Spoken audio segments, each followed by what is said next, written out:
Alicia and Mr. Quentin. Quentin.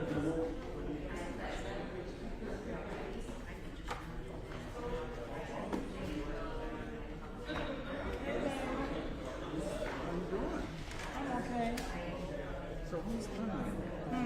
Who's coming in January? Who's coming?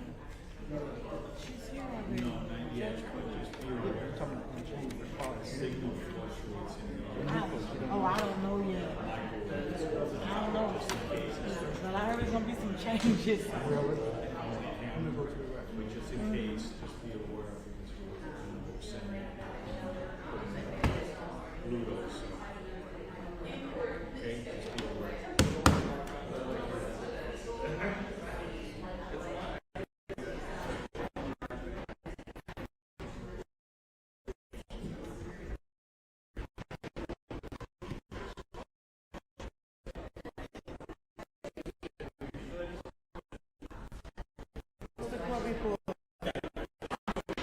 Yes, sir? That's okay. Can I have your name?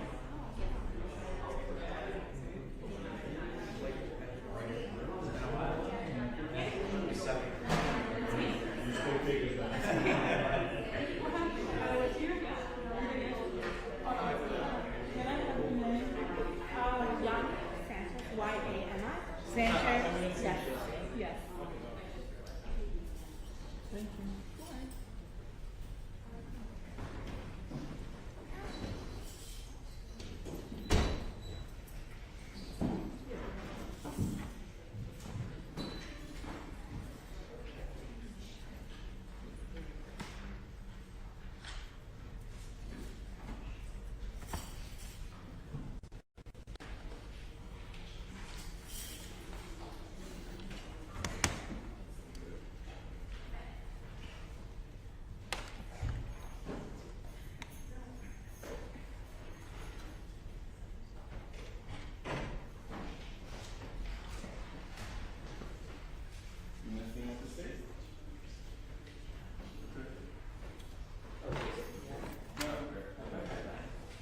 Mr. Quinn, good afternoon. You have anything for me? Yes, sir. You have anything for me, honey? I have a lot of stuff for you. A lot. No, I'm just on the front, sir. You doing okay? Yeah. How's everything? I'm waiting to see what you got for me. It's just on the front, sir. Oh, it's a flash drive. Great. Perfect.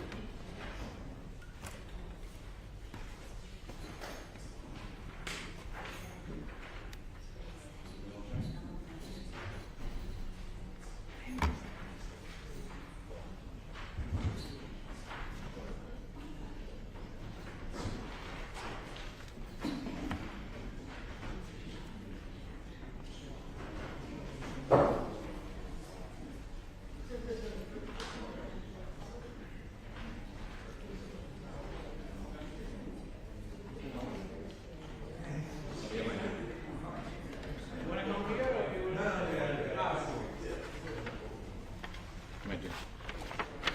So, this is our, everything is on here.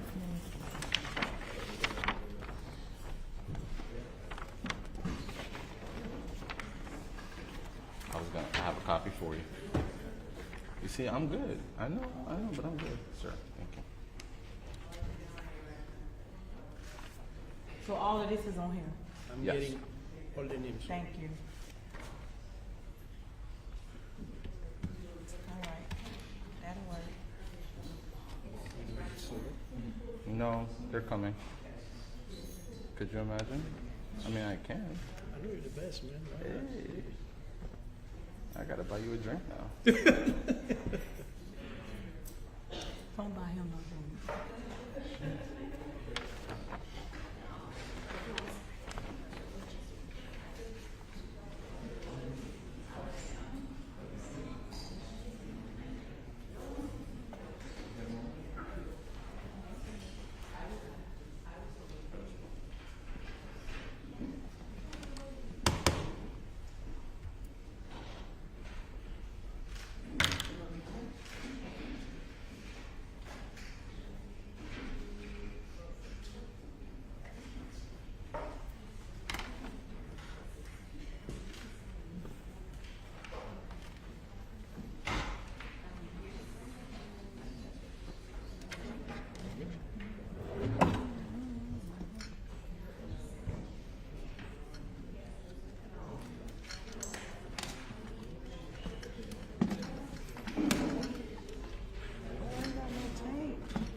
Fab, you have an extra thing to say?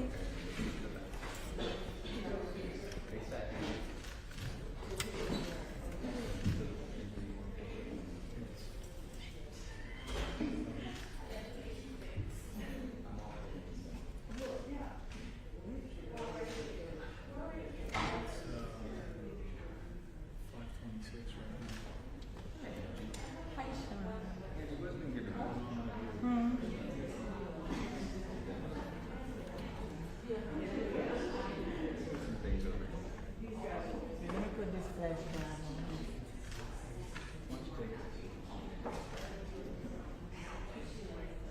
Is that on here?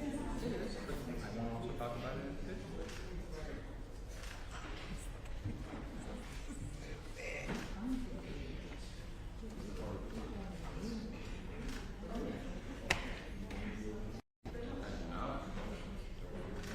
You want me to do it as a composite or just one individual? Of course you do. So this gonna be Sean, excuse me. Sean, so you know, the flash drive is 1 A. That's the only one. The next is yes.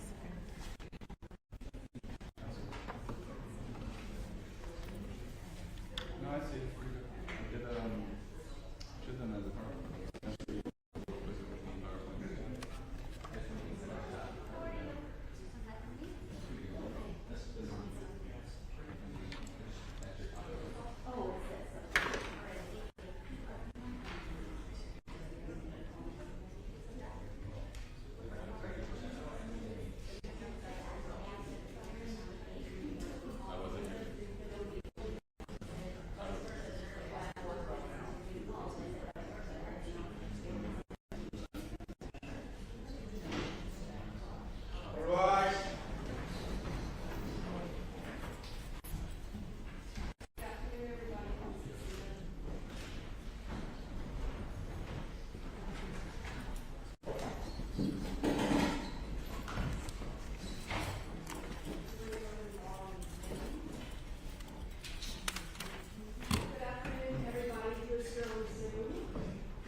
Yes, Judge. And for the record, Sean Abuhoff, Khalil Quinnen, and Kathleen Hogue on behalf of the state.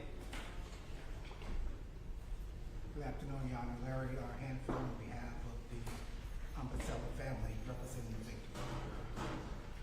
Good afternoon, Judge. Frank Prieto on behalf of Courtney Clenney, as well as my co-counsel Serena Puglisi. Welcome, everybody. And I know that there are probably family members who are out in the audience as well. So I know that this is probably an emotional day for everybody. A reminder that if you feel the need to step out, that's absolutely fine. If you need anything from my bailiff, his name is Ali, he can help you. Reminder to just remain respectful and courteous and quiet while you're proceeding. So let's go ahead and get started. We're on state court versus Courtney Clenney.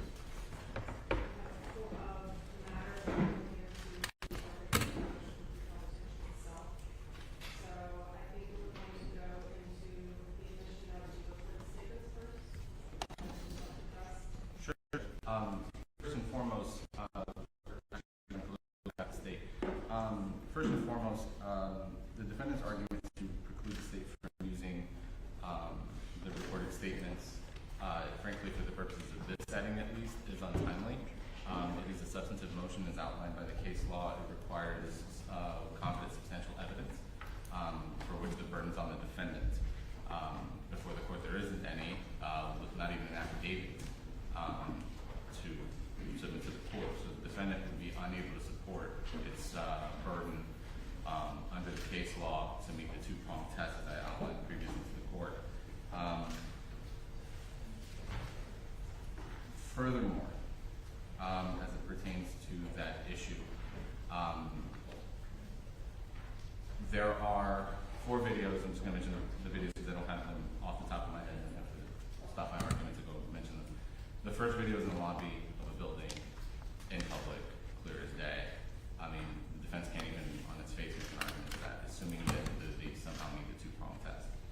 second aspect as it pertains to the three following recordings, frankly, defense exhibit counters their point. It is an audio recording by security from the outside of the building. Really quickly, when we saw you right there, before that I watched, I didn't see a video portion to any of them under Exhibit 11. Like, where are they? Exhibit 11 number 1. My computer just played the audio. So again, it's available, but I was able to bypass this time for the audio, so I didn't see a video. You're sending it in the audio. Sure. Again, I can that one is, and council can disagree with me or agree with me as to my recommendation. The lobby of the building, it shows Ms. Clenney with a dog walking up and sitting down. Mr. Obumseli is reporting the camera facing up. For a while, it records Ms. Clenney's chest, and they have a conversation between them. And Ms. Clenney or Mr. Obumseli says it does something to the effect that it's not written in Pitney, and she then whispers in response some expletives. That all happened in the lobby of the building. There's no expectation of privacy there, period, bar none. So the defense would be impossible for the defense to show an expectation of privacy as it pertains to that. The three remaining ones, I would agree that they occurred in their apartment. Very brief snippets. You can see the apartment from the inside, either the TV or the clothing on the floor or something to that effect. So I don't disagree with that. And assuming the defense is able to make their showing of a two-pronged test, they would fail on the reasonable expectation of privacy. Explicitly, actually, their defense exhibit G, which while they characterize it as, quote, audio surveillance, I have for the court the incident report from the building that day, February 26, 2022, where the security guard said she recorded the woman's voice. It's the last sentence on that. So it's a recording from the outside of the apartment. So certainly a recording from the outside of the apartment is different than a recording from the inside of the apartment. But the point is that if it's audible from the outside of the apartment, she does not have a reasonable expectation of privacy. And the very nature of her shouting and the building sending her emails about the arguments, police responding uncalled by her or anybody else because of the arguments, necessarily relates that a reasonable person shouting at the top of their lungs can expect that their neighbors will hear it and possibly record it. The fact that Christian recorded it is of no consequence. Whether she consented to it is of no consequence because Specifically asked in video number 3. 3, 5, if I'm not mistaken, it's items 3, 5, and 7, because I believe the videos are odd numbers and the metadata are the even numbers on Exhibit 11.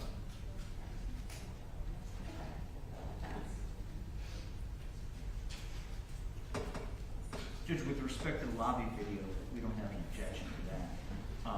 But it's clear that there is no video.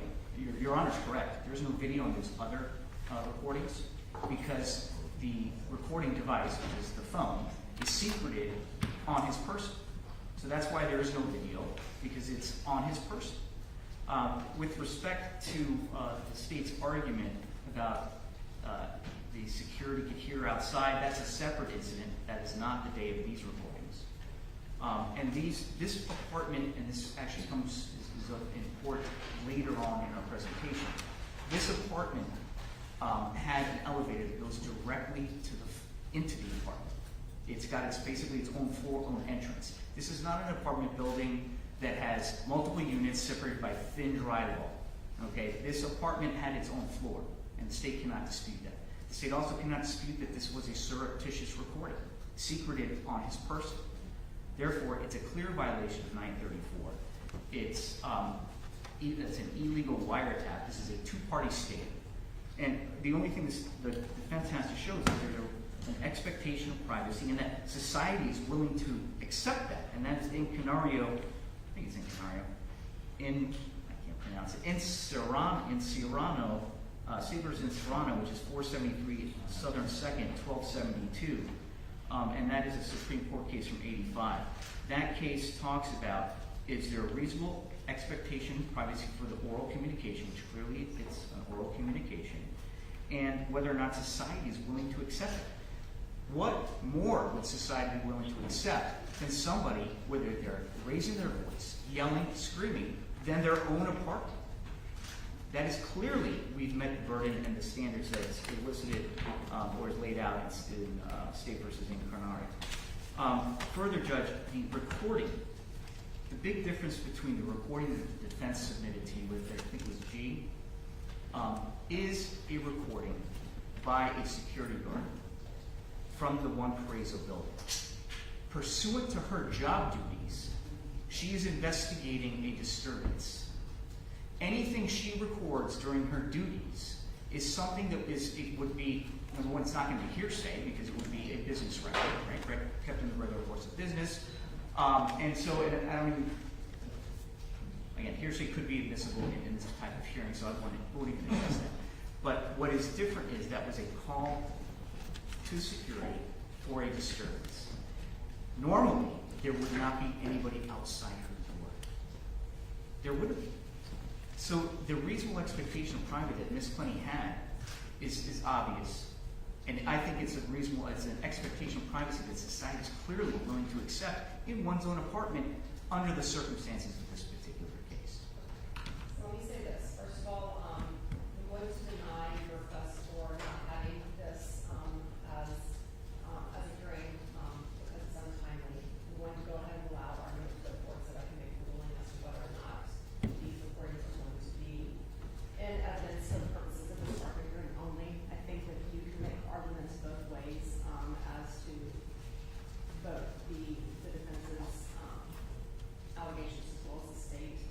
So I'm going to go ahead and hear arguments and make a ruling on it. Second, the recording that is taken by the security officer at the apartment building, are you both agreeing that that is a recording of the same incident that is being played under? No, that was February 26th, Judge. Again, it took a little digging because it was resaved as a different thing, so I didn't know what it was in reference to. Once I located it, I located the adjoining report, which again I have for counsel and for the court. And so it is not the same incident, but again, the premise of that argument, and frankly the fact that it's audible from the outside, at this point we can agree that it is not inaudible. We can hear Ms. Clenney screaming. And was that also taken from inside of your apartment building? So that distinction doesn't matter, Judge, because if it can be heard outside, it doesn't matter if Ms. Clenney is expecting someone to be outside her apartment or not. That's not my point. My point was that were they inside the apartment when that Yes. was taken? So it could be heard outside the apartment. Yes. So the defense's exhibit G is an audio recording from the outside of the apartment. It actually illustrates the state's point as to why Ms. Clenney would not have a reasonable expectation of privacy in audio sound waves that are beyond the reaches of her apartment. The detective can testify if necessary, but there were complaints from individuals 2 floors above and 2 floors below.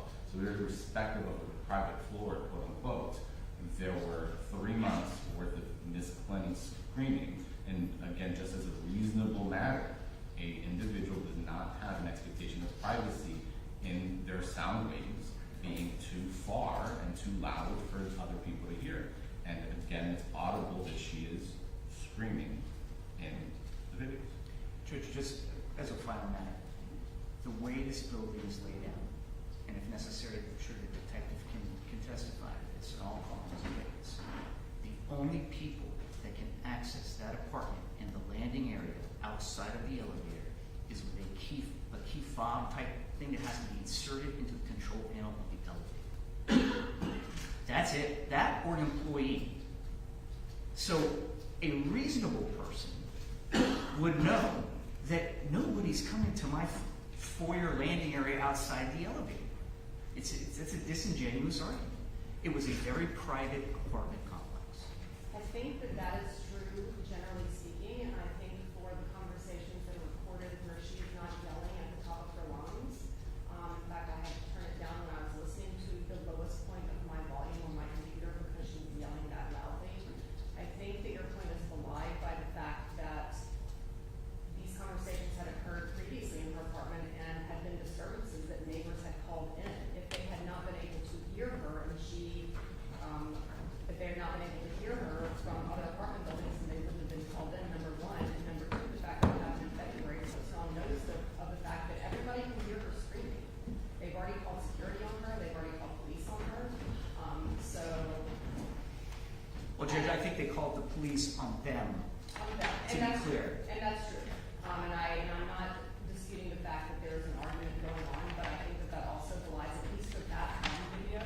I agree with you for the ones that she's not screaming. I think that she does have an expectation of privacy there, but she's talking in normal voice. But the one where she's screaming at the top of her lungs, for the purposes of this hearing only, I'm going to rule that I'm going to allow it in, because I don't think that there is that subjective expectation of privacy, number one, and number two, I don't think that it's one that society would reasonably accept for the purposes of this. And again, it's just for this hearing, we can readdress this at a later time. I'm going to allow in the recording of the lobby because it's in a public space. The ones where she's not going in me, I've written down, I think, videos 1 and 2. The ones where she's not going and that she is in her bedroom, I'm going to exclude because I think that she does have an expectation of privacy for this. So I have them listed, judges, items 1, 3, 5, and 7. Items 1 is in the lobby. So I think 3 is not yelling, 5 and 7 are yelling. So with regards to that, Judge, she actually is elevating her voice. Okay, they're the only ones, I mean, I made a distinction, and that's what That's my fine. ruling is gonna be. I mean, when I have to turn my volume all the way down because the voices are that raised, I can see that there's a distinction potentially there for expectation of privacy. And the second video, which was not in the lobby, I did not hear the raised voices. So then, for the purposes of the record and the clerk, item in Exhibit 11, the court is admitting item 1 and 5. Item 3 and 7 are not considered. The metadata of that obviously Yes. should be admitted just because of content. But so items 3 and 7 are not admitted. I'm sorry, I thought she said 5 and 7. I think the 7 was a continuation of 5. Oh, okay, sure. Okay, so I mean, if I'm, you know. okay, so it's just 3. I'm sorry, I misunderstood. So next up for us, I think I have defense's motion to strike state's motion to republication.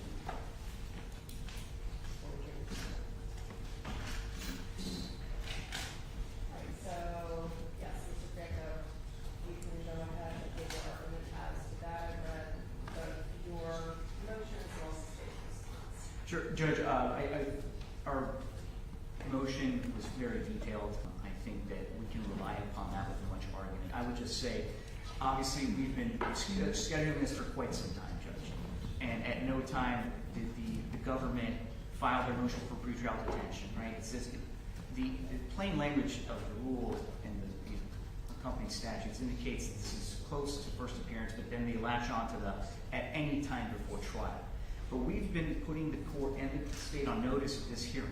And clearly it's an attempt to undercut the extremely high standard of Arthur, proof evident presumption rate. And we think that based on the delay in the state filing this, the delay in not only the arrest of Ms. Clenney, but the delay then in filing this is grounds for the court to strike.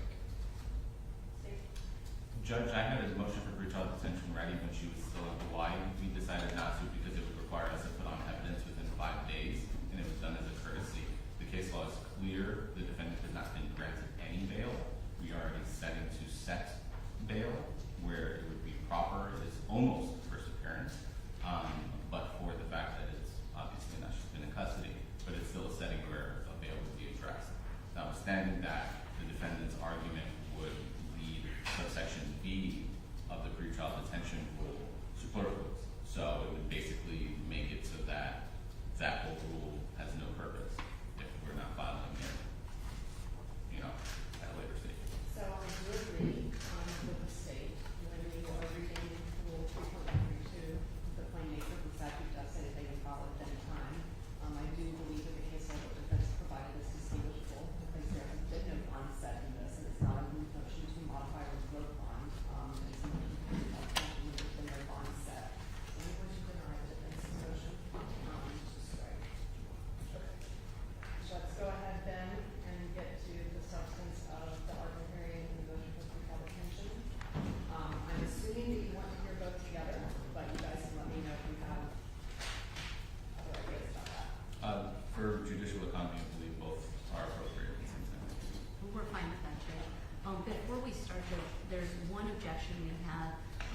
and it's to the state calling witnesses in this case. If you'll recall last week at our hearing on the 8th, the state asked if we had any witnesses to call. We talked about Ms. Clenney, the mother, and I said, Judge, vice versa, we would like to know if the state has any witnesses or exhibits so that we can prepare. We heard nothing from them. In fact, still, as of yesterday, when we filed our response, in the response, it actually says regarding the medical examiner, there's been no report or even a witness list advising he's going to testify. Yet this morning, we just were told a few minutes ago, not this morning, like here at the hearing, right before you came in, they're calling the detective and the medical examiner. We have not had any opportunity to prepare. They did not advise us of this. We just want to make sure the court is aware of that. Yes, Judge. So both two witnesses, our lead detective as well as the medical examiner, have been listed in discovery. We have a right to call any of these witnesses, any of the listed witnesses in our initial discovery and witness list. The medical report, our medical examiner's report, was made available for copy inspection. That's not something we turn over. They have to request it through and then pay the fee to the medical examiner's office. So the fact that they had not done that, they were advised of how to do that, that's on them. That's not us. And so we're calling those two witnesses. They know who they are. Just because they're not prepared based off of, for whatever reason that they're saying, we made them available with this information ahead of time. Judge, for whatever reason is that they failed to advise us. After Your Honor actually said, I believe at the hearing, you said, yes, everybody please exchange what witnesses you're calling. So I'm not saying that we weren't aware. Obviously, we're aware of these individuals. We have reports. That's really not the point here. I think that as long as witnesses have been listed, then you're certainly on notice of those of the witnesses that can be called for the ARPA hearing, particularly in an ARPA hearing. Depositions haven't happened, discovery hasn't happened. It's very close to the beginning of discovery at all. So we are dealing with a portion of this case that is at the very beginning. So I'm going to allow them to call their witnesses as long as those witnesses have been listed in discovery, which they have. He's correct about the news report. That it's something that has to be requested independently. So let's go ahead and begin. Okay, but your objections noted. Thank you, Judge. Judge, could we have some type of ruling from the court that in any future evidentiary hearings that the state will properly and timely disclose witnesses? Well, I think that discovery only requires that they provide those witnesses as a witness list or any A witnesses that they believe might be used at trial. So I don't know that they have any discovery obligation within that. I guess it's just more of following the court's order, which Okay, your order was. And I think that my order would have been, and then maybe I misspoke, is that any witness lists have to be listed. As long as they have listed a witness list, and you have listed the witness list, you know, discovery obligation witness list, then I think that everybody's in the discovery obligations. And Judge, because you mentioned it, I have to know the defense has not made any discovery exhibit list, but we are not raising that as an issue. Okay. All right, so let's go ahead and get started.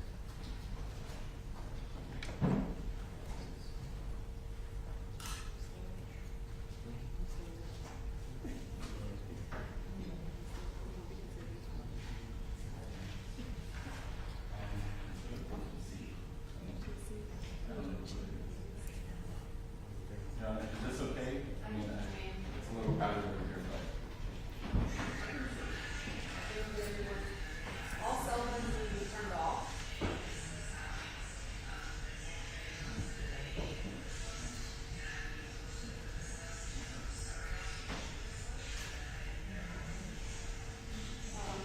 Step out. Step out. If you want It's to me, get Your out. Honor, I'm sorry. I thought, Okay, I'm sorry. I apologize. All right, I don't think that there's any place else that we can really put that without blocking the gun. Yeah, I'm sorry. I'm sorry to hurt that. My bad. If this is the court making it, all right. Yes. Your Honor, today we're as the court does on pre-trial detention and our hearing setting at this settings.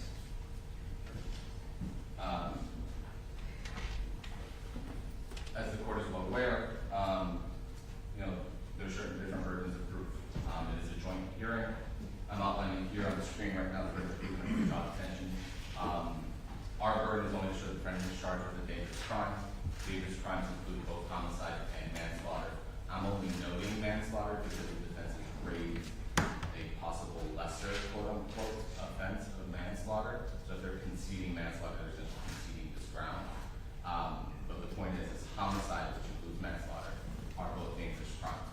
the state's burden is showing that there is a substantial probability that the defendant committed the offense. The factual circumstances of the crime indicate disregard for the safety of the community. You know, obviously that homicide kind of illustrates that, and there are no conditions of release pursuant to Florida Statute 907.041 that can ensure both the safety of the community and her presence in the future. This is analogous to the standards of Arthur, but the distinction between the two are twofold. One is the state's burden is greater. The state has to prove the defendant's guilt as evidence of the presumption of guilt. However, this is counterbalanced by the weight of the evidence and the light of the evidence. Where in a pretrial detention setting, the evidence is not given limited variables to the state. In an Arthur hearing setting, it is. So all evidence is used in light most variables to the state. Conclusions, the inferences, they are all drawn in light most variables to the state.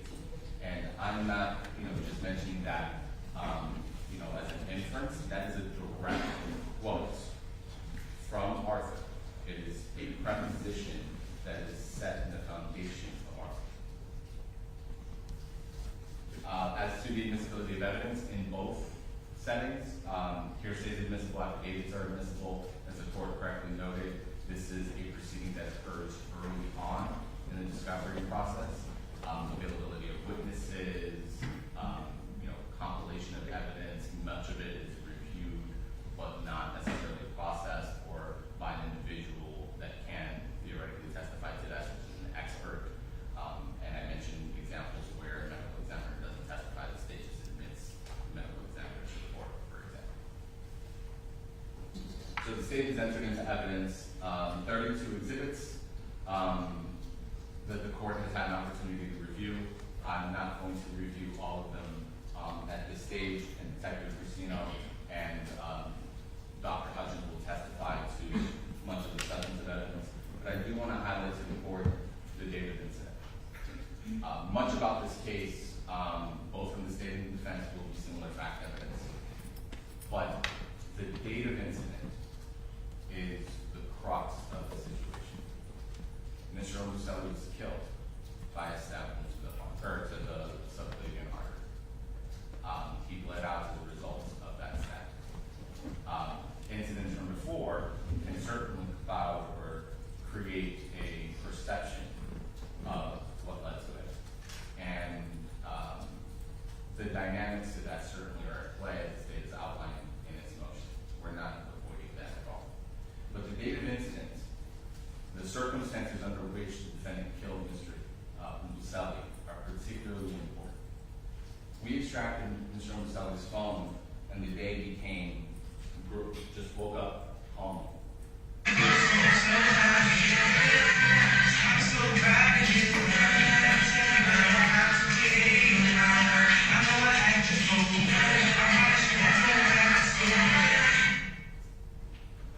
That was at 10 a.m.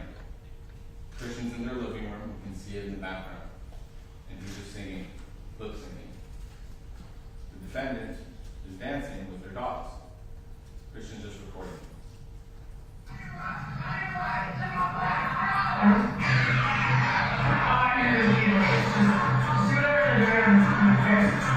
Hey, yo, baby dancing like Austin. Just get the fuck away. Yeah. Hey.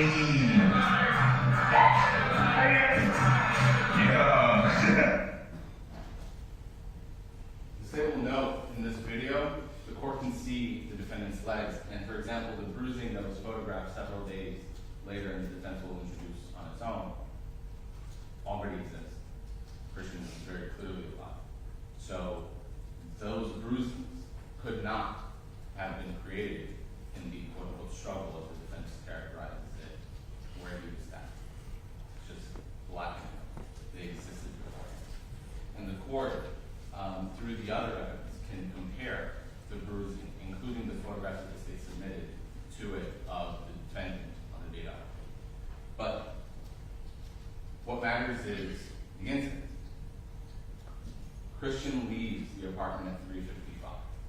This is the state's exhibit, and it's off at the bottom, 14, channel 9.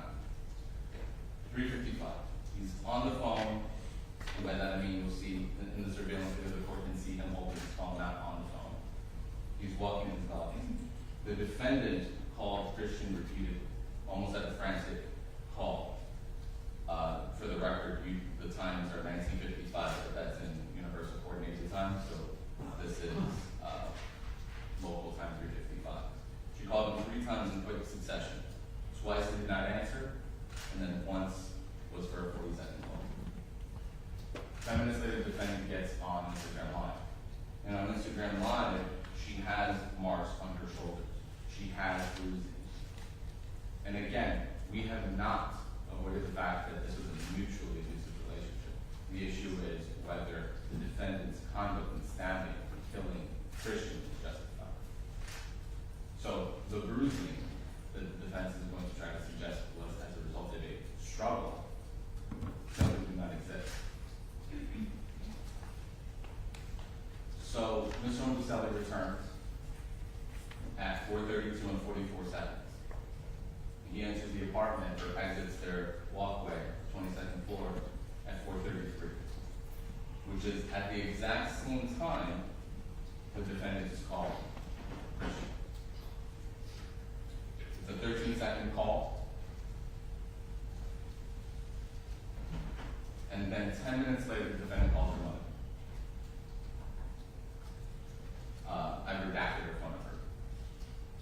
Those were 2 calls at 4:43 and 4:49. And we know that the incident occurred in the first call because Mrs. Clenney admits it. So fewer than 10 minutes after Christian walks into the apartment, it goes from a simple walk, relatively calm, to him being stabbed. And the state notes that in Mrs. Clenney's statement, all Mrs. Clenney suggests is that she heard the defendant yelling that Christian was lying and for him to get out. And the state notes he's entitled to be there as a resident of that apartment. The defendant had no right to kick him out. But the simple fact is the defendant was making affirmative accusations. The defendant was making the attacks on Christian. The defendant waited 10 minutes to call, 10 minutes later, the defendant called the building security. It's an 18-second call. And then 4 minutes after that, she called him. We'll play the portion of the 911 call. And this is the team. You need to stop doing on the line and give me the address. You're not taking my arm.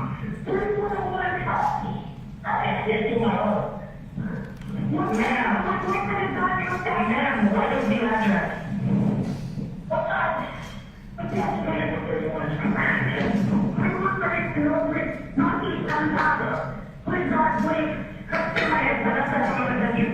Ma'am, there's a hospital nurse. I'd like to serve for my society too. Is it a hospital or a business? I'm so sorry. Ma'am, can you hear me?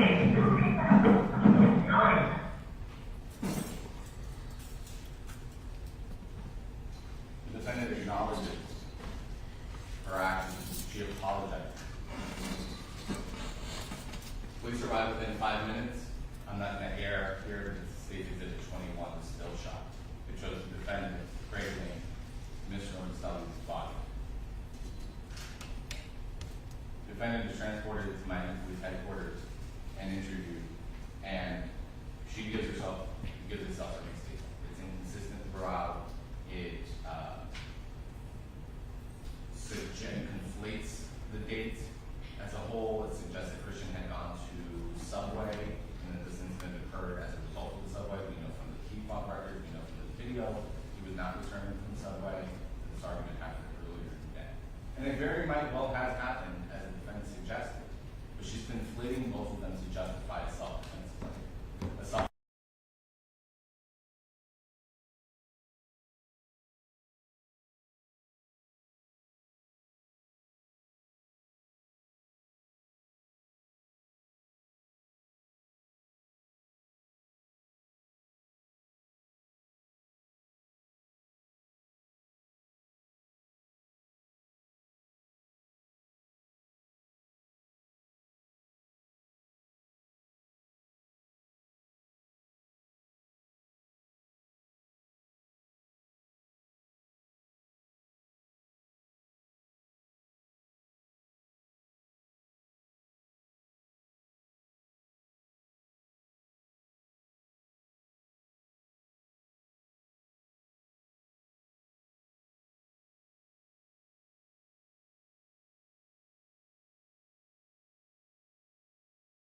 I don't know. I think that's it.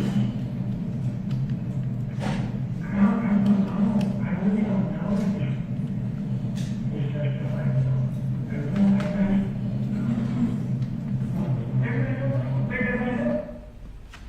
She says, because I know I was afraid. Just for the record. After that. What's very important is actually the arch of this statement. Is when Ms. Clenney is discussing how she got up after they were arguing over the phone, went to the kitchen and grabbed the knife. She paused. She stopped. She sat in her thought. The detective interrupted and asked her some questions, but she had to get out. She did not know whether this was justified at all. Based on the totality of the evidence, based on the medical examiner's testimony, the court will see that it was not justified at all. The defendant's statement is not credible. She could not have thrown a knife that would have landed at an angle, punctured 3 inches deep, and not lacerated, for example, Mr. Obumseli. That was physically impossible. Had she thrown the knife and it entered at a downward angle, she would have had to be above it, which of course she was not. No, the defendant stabbed Mr. Obumseli. It punctured his body 3 1/4 inches, and it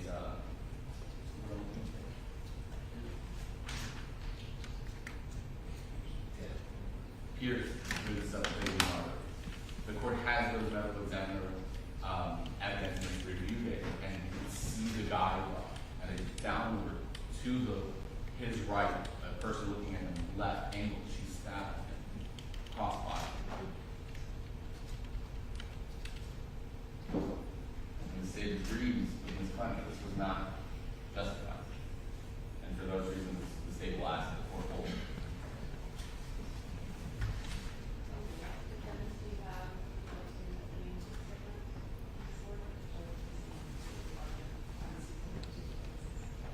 Judge, I'll defer to that until I have The state calls effective casino.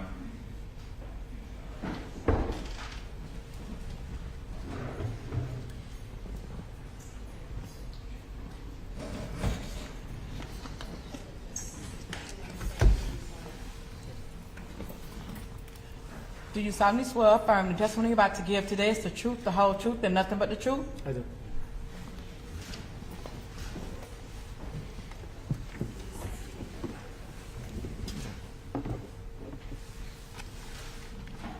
Good afternoon, Detective. Can you please introduce yourself to the board? Detective Yermain Brasino. Detective, what do you do? I'm assigned to the homicide unit. And how long have you done that? A little over a year. Before that, do you have any law enforcement experience? Yes. Can you please tell the court your law enforcement experience? I've been an officer in the city of Miami for about 9 years, 4 of which I was a detective in the robbery unit, and 1 now currently in homicide.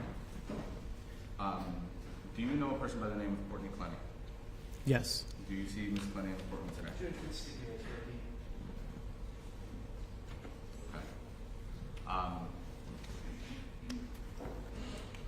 Let's talk about how you came to know Ms. Clenney. And specifically, I want to focus you on April 3rd, 2022. Is that the date that you met Ms. Clenney? Yes. Did you know her from beforehand? No. Having discussed the April 3rd, 2022 day, let's walk through it. Under what context did you first meet Ms. Clenney? It was at her apartment, just outside. She was detained at the moment. Okay. And let's kind of walk through that. Why did you end up responding to her apartment that day? I was notified that there was a stabbing and the victim had been taken to rider trauma and succumbed to his injuries. So at the time that you met her, you already knew Mr. Obumseli was passed? Yes. So let's pierce this out. First, you met her at her apartment. Where's her apartment? Her apartment is at 3131 Northeast 7th Avenue. Is that Miami-Dade County? Yes. Okay. So you mentioned you were notified because he had succumbed to his injury. Obviously, that you're a homicide detective. That's how you got involved. Yes. And why is it that you're the lead detective? It was just my turn to take the next case. So just as a premise, you didn't ask for the case. It was just Correct. Okay. So you responded to the scene of the homicide. You met Ms. Clenney. What did you do? Say that again. What did you do? We responded to the scene. We began to check the apartment and get in contact with the crime scene. And simultaneously, we had Ms. Clenney transported to the station. Before we get into what happened at the station with Ms. Clenney, let's discuss the, I guess, events of the day. Do you know approximately what time police was called out to the apartment? I don't recall. Okay. Would anything refresh your recollection? No, not right now. Okay. So you're aware that at some point police got called out to the apartment? Yes. You've reviewed the evidence, the body cameras, all the evidence in this case? Almost. Correct. Okay. So what happened when police officers arrived to the scene? When police officers arrived, they were able to make contact inside the apartment. They saw Ms. Clenney cradling the victim. They were able to separate the two of them, provide aid to the victim while they waited for fire rescue to show up on scene. And then what happened after fire rescue showed up on scene? They were able to transport him to Jackson. And do you remember approximately when Mr. Obumseli was pronounced deceased? I would have to go back to my notes. You can refer to your report. Let me know when your memories are fresh.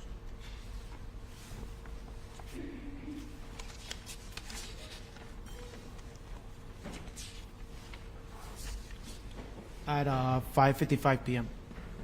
So, 5:55 p.m., he's pronounced deceased. You are dispatched as a homicide detective. We already mentioned how you responded to the scene, initial check of the crime scene, contacted the crime scene, and sent the defendant over to the police department. So far as everything, I guess, per protocol? Yes. Okay. When the defendant arrives to the police department, at some point do you end up interviewing her? Yes. Okay. Now, just for context, did you read her Miranda rights?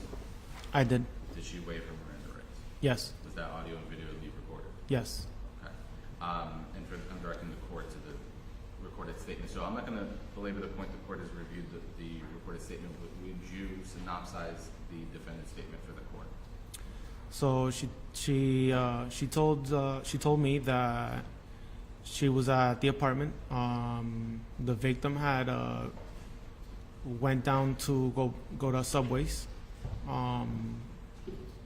When he went to Subway's, they began to message each other, and through text messages they got into an argument over sharing each other's location. He then decides to come back to the apartment. Shortly after he comes back to the apartment, another argument ensues. At that point, the defendant says that the victim grabbed her by the neck, slammed her against the wall. She was able to break free. Then she was gonna call her mother, and he didn't want that to happen, so he grabbed her and put her onto the ground. She was unable to explain how exactly that happened. After that, she was able to break free once again, at which point she goes to the kitchen. She grabs on a knife, and then she states that the victim ran towards her, and that's when she flung the knife or threw it, and it hit him in the shoulder. What did anything besides that? Did Ms. Clenney say anything besides that in addition of substance, I guess, regarding this incident? No. So regarding the injuries, Yes. in this circumstance, Yes. I want you to tell the court, I guess, how you're evaluating the case. You know, where are you in your analysis of the facts thus far? At that point, we were looking at it as a self-defense at first, but then later on, things started revealing that it wasn't what we thought. So let's talk about that. So at the point in which you finished interviewing her, you know, despite some of the inconsistencies in the statement, you are evaluating the case for a possible self-defense claim. Correct. Is that one of the reasons why you document how she looks in her injuries? Yes. Okay, so let's parse through that. Did you have crime scene take photographs of her? Yes. Okay, I'll direct the court just as general reference to the crime scene photos. Were there bruisings on her? Yes. Okay, will you tell the court where there was bruising? She had some bruising over on her legs. She had some small bruising to her arms, and that was about it. Okay. Do you have experience in seeing fresh bruises versus old bruises? Yes. Okay. Have you, in this context, right? Just as a human, have you seen bruises? Objection, Judge. Lack of this could be lack of predicate for this future opinions. Judge, I believe that the state intends to try to elicit some kind of expert testimony from a detective regarding bruising. That's clearly the purview of an expert. And this, as far as we know, this detective has no medical training. He's not a doctor. He's a detective. So I object to him making any opinions as to when bruises were formed. So there's a lot of parsing to that, and he's not issuing an opinion as to when a bruise was formed. He's issuing an opinion as to whether it's a new bruise or an old bruise. As human beings, we know what bruises look like in an older bruise versus a newer bruise.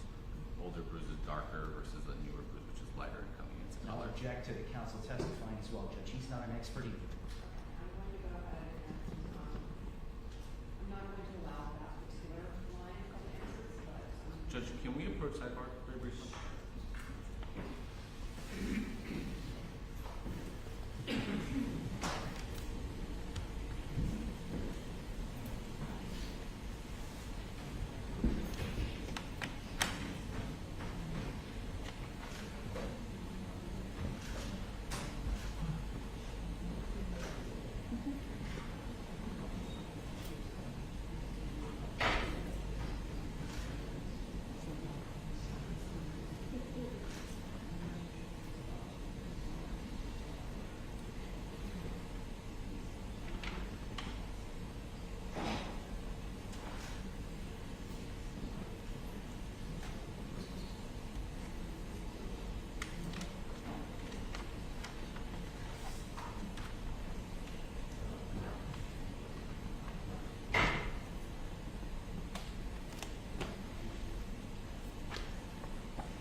Judge, just as a separate preliminary matter, I believe the evidence was accepted by the court, and if it hasn't, I'm just moving all of the state's exhibits into evidence.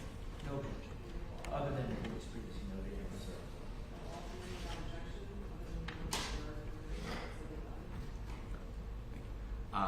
And I'll just refer to them as their sub-exhibits, and I believe in evidence there's State's Exhibit 1, or 1A. Continuing the second, did you see bruising? Yes. Okay. And that bruising you said you mentioned it was on the arms and the legs. Yes. Did you see any bruising on her neck? No. Did you see any hand marks on her neck? No. Did you see any bruising coming in from her neck? No. Did you see any bruising consistent with her having been grabbed by the neck, quote unquote? No. Did you document the area of her neck? Yes.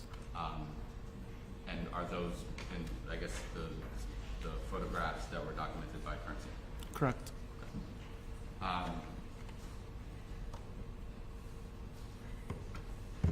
You had an opportunity to review Mr. Obumseli's cell phone extraction. Yes. As part of that extraction, did you see videos from the same day but earlier, before the murder? Yes. Okay.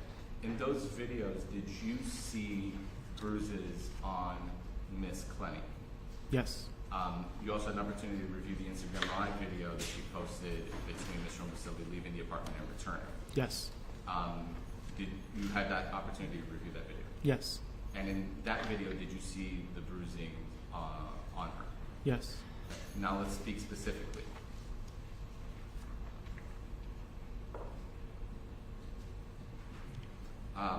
Let's speak specifically about those bruises, right? Let's separate arms versus legs. The bruising on her arms, were you able to see them in the Instagram Live video? Yes. And again, that video was posted before this murder occurred. Correct. So those bruises were before the murder occurred. Yes. Let's talk about the legs. You saw bruising on her legs in the earlier posted video of her death. Yes. In that video, are those the same bruises you saw later that day? Yes. So, and then the metadata of those videos were like 10, 11 in the morning same day. Yes.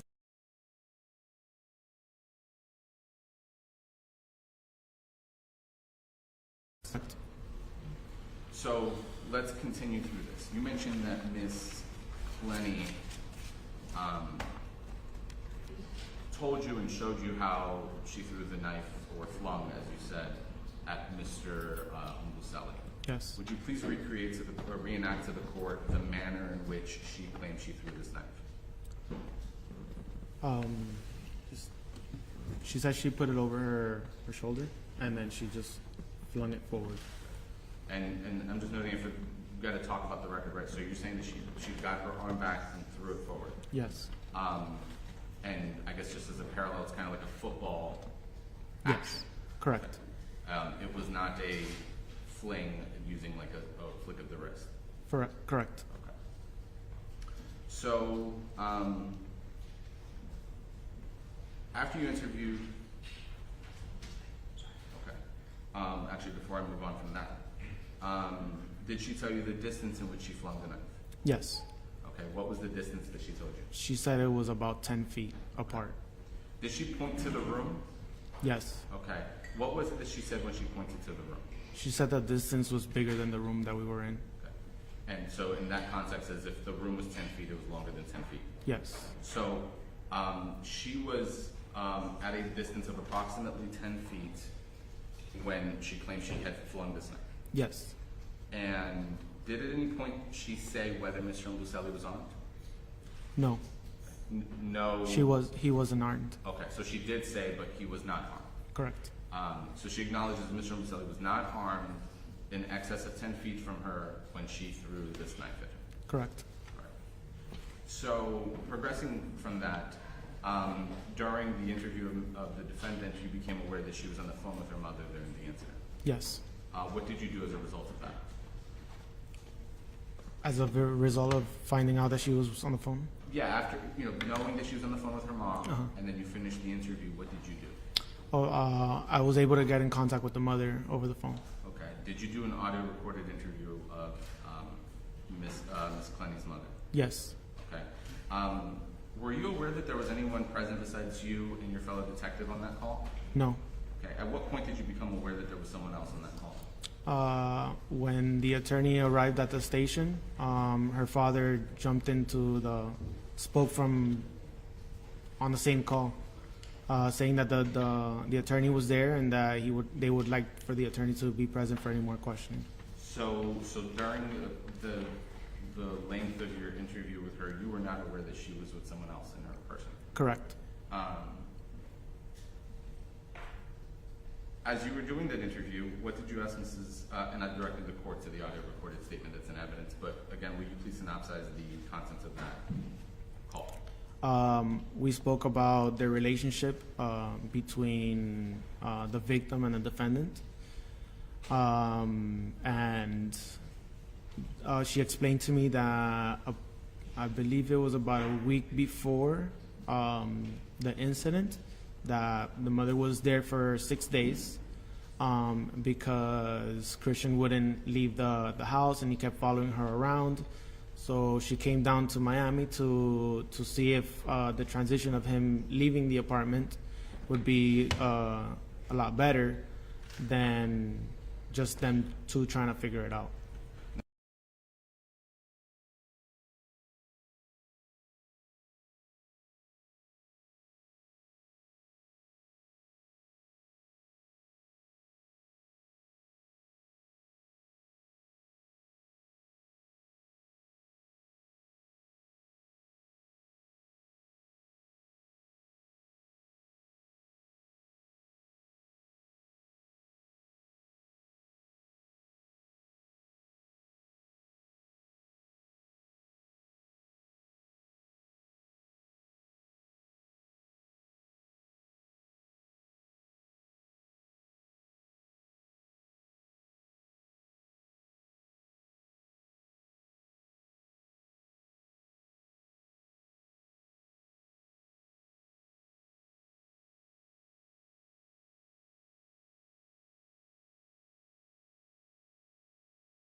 To get away from her and that he was lying.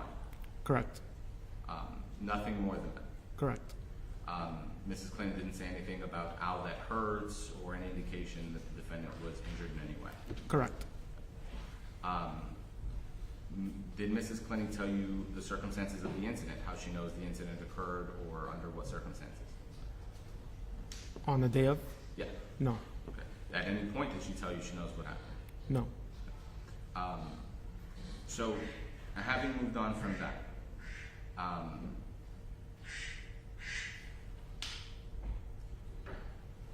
earlier we talked about how you were evaluating the case for possible self-defense. Yes. So what did you do as a result of, on the date of the incident, what did you do as a result of where you were at? I don't understand. In a nutshell, after you interviewed the defendant, you interviewed the victim, Yes. or rather you interviewed the defendant, you interviewed the defendant's mother, crime scene, photographed the scene. Yes. They documented her, you collected all pieces of evidence. What else happened that night?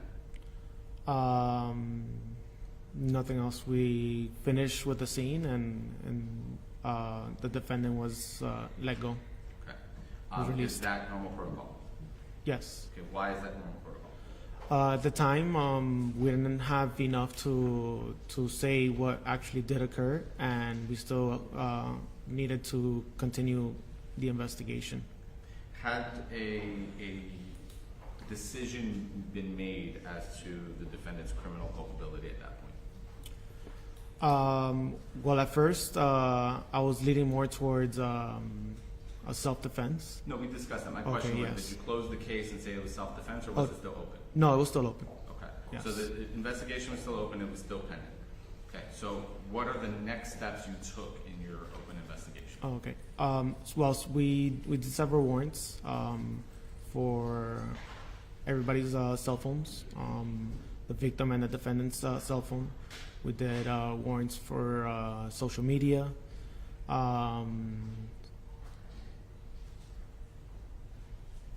and yeah, I believe a couple other warrants as well.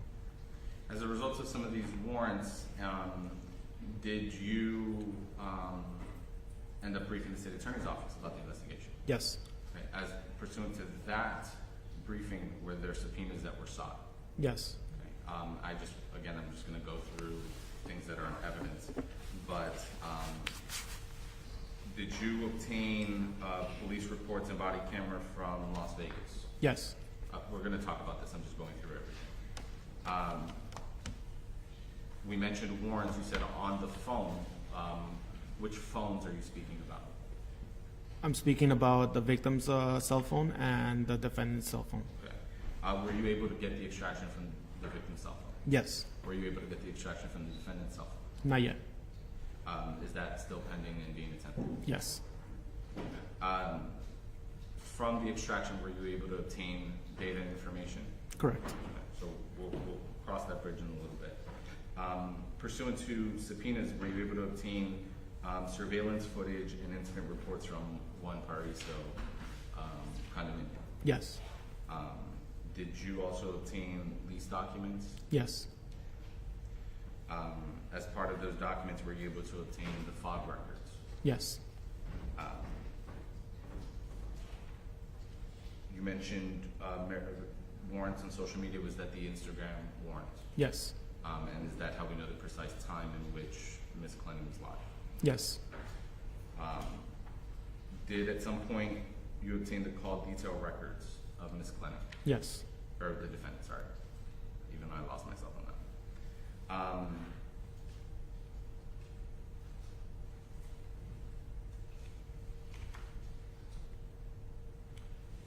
At some point, did you obtain the criminal history of the defendant?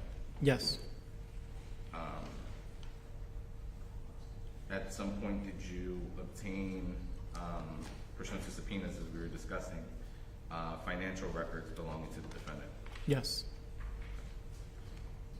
Now let's go back again. Date of incident, crime scene process. At any point, did you obtain a diagram of the apartment? Yes. Was that diagram to scale and measured and documented? Yes. Just noting for the court, Exhibit 19. Will you please describe to the court the crime scene? Again, the court has the photos, but just outline it for it. Okay. The crime scene is an apartment located on the 22nd floor of the One Paraiso building. It's a 3-bedroom apartment with a single kitchen and living room.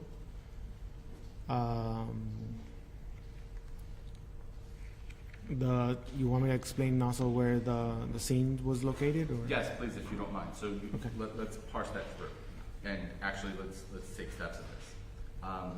When crime scene enters an apartment, Yes. you tell the court the various photographs that they take, such as the Yes. initial scene, the measurements, and so on. So before anything is done, we take all photographs from the first floor of the building to show what building we're going to.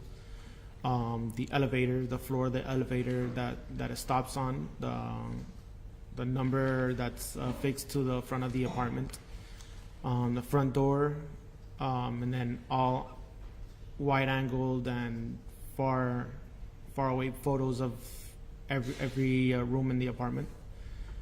And then initially they started taking photos, closer shots of any blood or weapons or anything that has to do with the incident.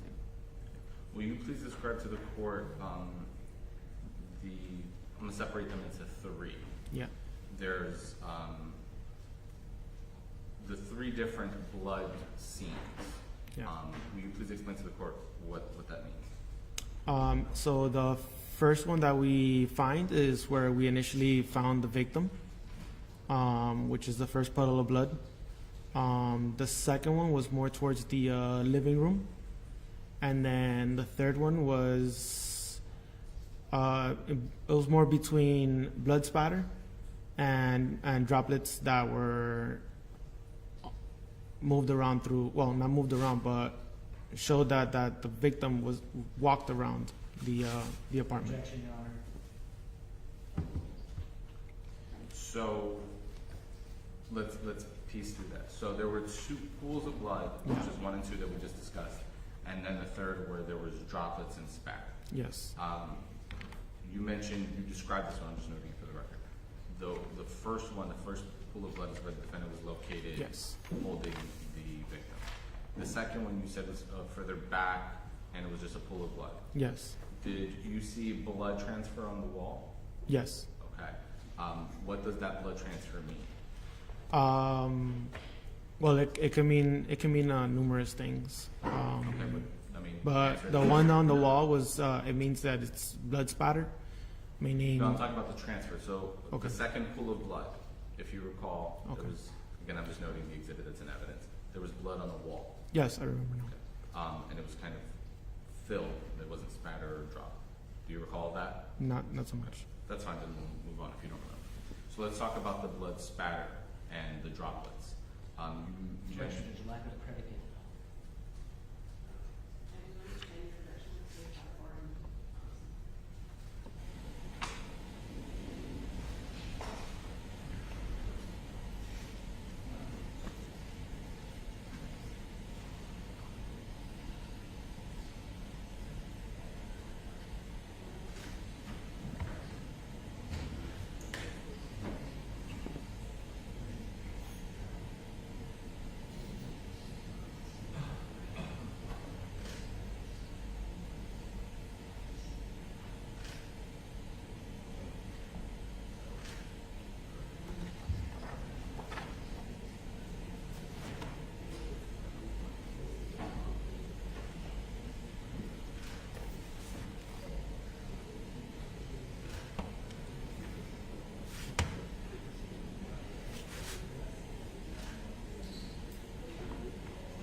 So we were last left off on the spatter and droplets. Do you Yes. know what spatter is? Like, just can you describe that? Yes, spatter is more of a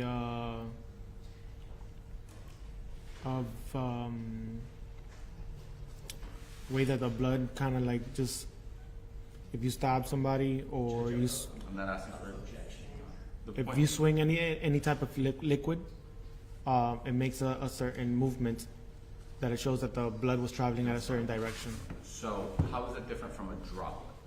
A droplet is it's Objection. I'm I'm not asking for conclusions, Judge. I have to make a statement. Let's just Sure. stick with what it is to solve in the apartment and try to photographs to at least some extent. Okay. Did you see droplets throughout the house? Yes. What does that mean, sir? Means that there was blood falling straight down at a straight angle. Objection, Your Honor. Okay. And where did you see these droplets? In the living room, heading towards the bedroom, the master bedroom.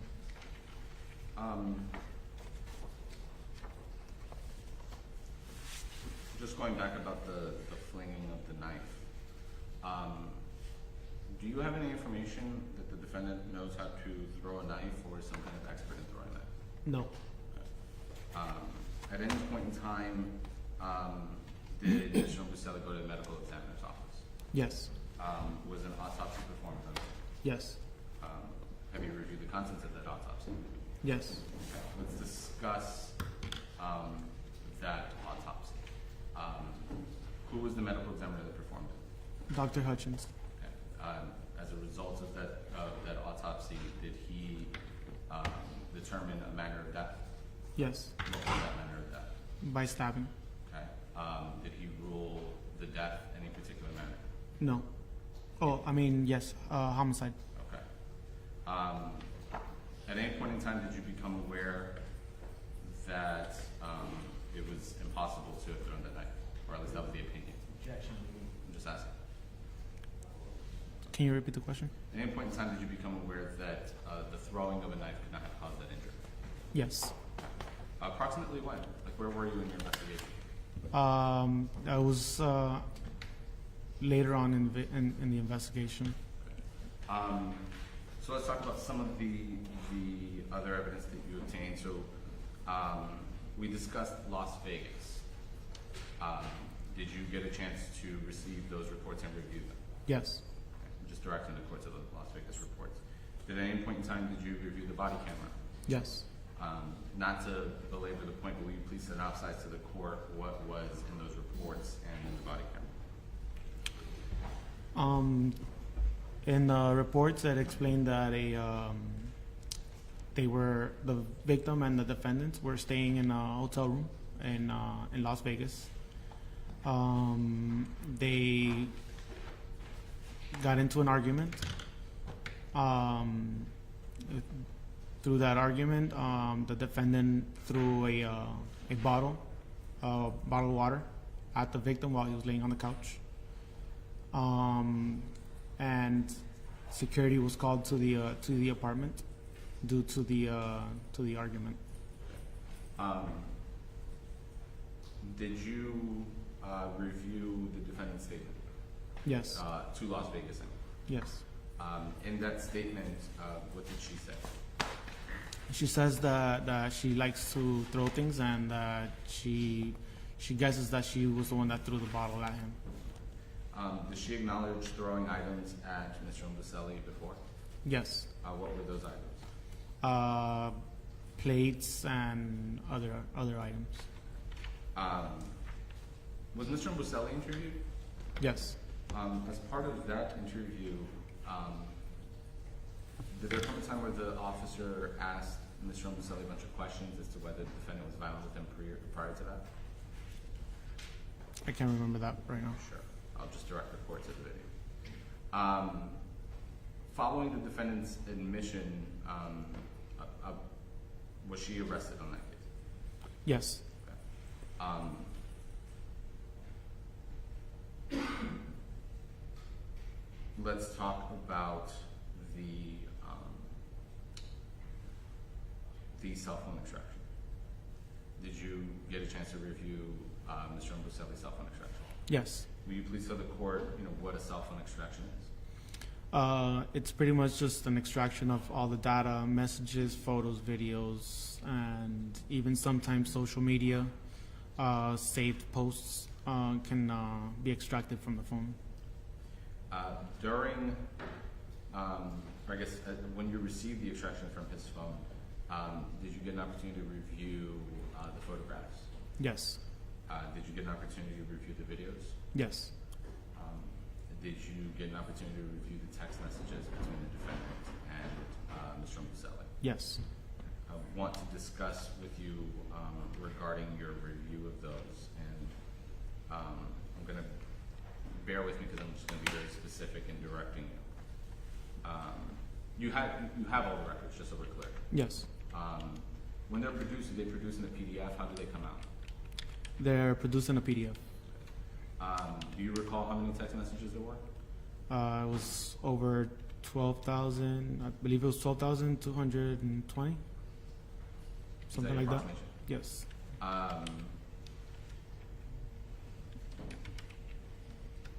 Do you remember from when to when those messages were? Yes. Those messages go back as far as 2020. Okay. Do you remember when? November, December, January? I can't remember the month. So from 2020 to April 3rd, you Yes. have the complete messages, and it's 12,000 or so. Yes. Let's discuss the messages from, again, I'm just going to be very delicate.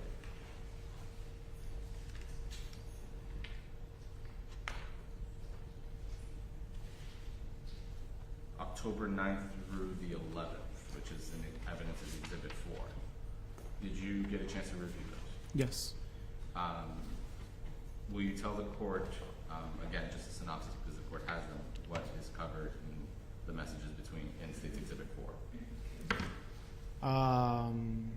Mind if I review my notes really quick? Yeah, if you need to refer to anything to refresh your recollection, go ahead and then let me know when you're ready.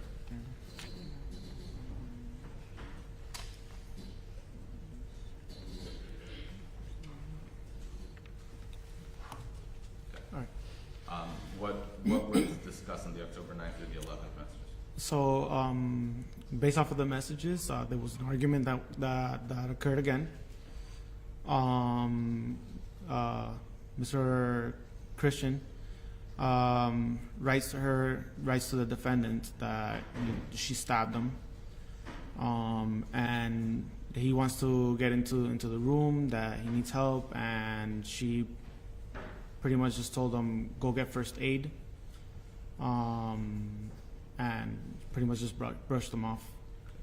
Later on in those messages, does he confront her about hitting him with a phone? Yes. Okay. Does he confront her about her spitting on him? Yes. Was it in the context of all of these messages where he also confronts her about stabbing? Yes. Did the defendant respond to these accusations from Mr. Obumseli? Yes. What did she say in response?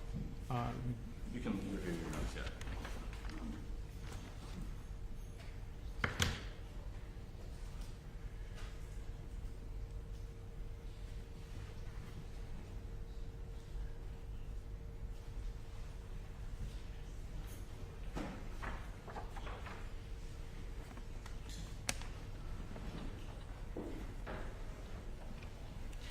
Yeah, she pretty much just tells him to go get first aid, and then for several hours she just didn't answer anymore till the next day.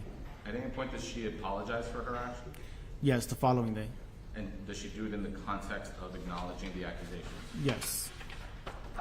In those messages, were there any affirmative allegations by her to Mr. Obumseli? Yeah, she pretty much told him that she apologizes, that she shouldn't have treated him that way. She shouldn't. Let me cut you off. You Okay. didn't understand my question. My Okay, question sorry. was, did she make accusations about Mr. Obumseli? So, for example, he sent her a message about you stabbed me. Yes. Did she reply saying, well, that was because you were choking me? I can't remember right now. Okay. Did she make any accusations towards him at all in those messages? She did, but I can't remember the specific I'll accusations. direct the court to that evidence.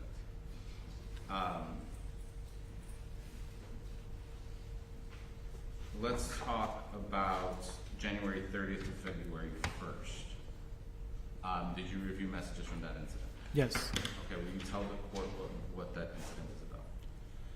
That's Exhibit 5 for the record. On those messages, the defendant was trying to reach out to the victim, and he pretty much just said, "Yes, Courtney." At that point, she didn't like the way that he wrote to her, and just started becoming very angry and asking him about why he said, "Yes, Courtney." Were there audio messages associated with that? Yes. At any point in time, did he communicate to her that he had made a mistake because he was doing something?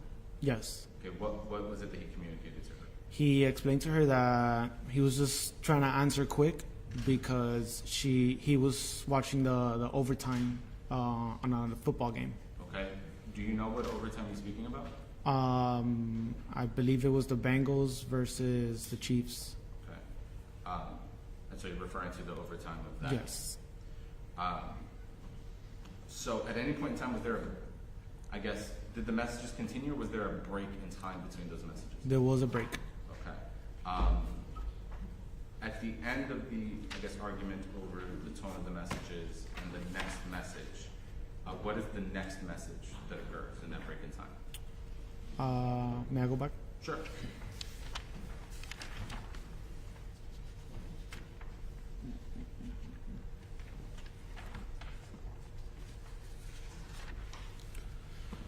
What was the first conversation after? So the first one that I recall, it was the defendant telling him, "I hope this gives you time to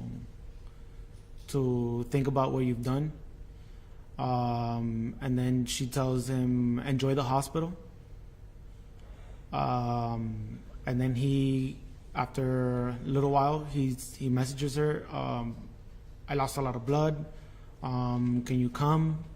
I need you." And then she asks him, "Are you having fun?" And this is all between him writing her that he's losing a lot of blood and at the hospital. Okay. Were you able to find out what happened in that time period? Yes, she ended up cutting him with a knife. Okay. Now, how did you figure that out? It was all in the messages that he wrote, and she responded back to him. Were there also photographs from that date and time? Yes. And how is it that you figure out the date and time that a photograph is taken from the device? So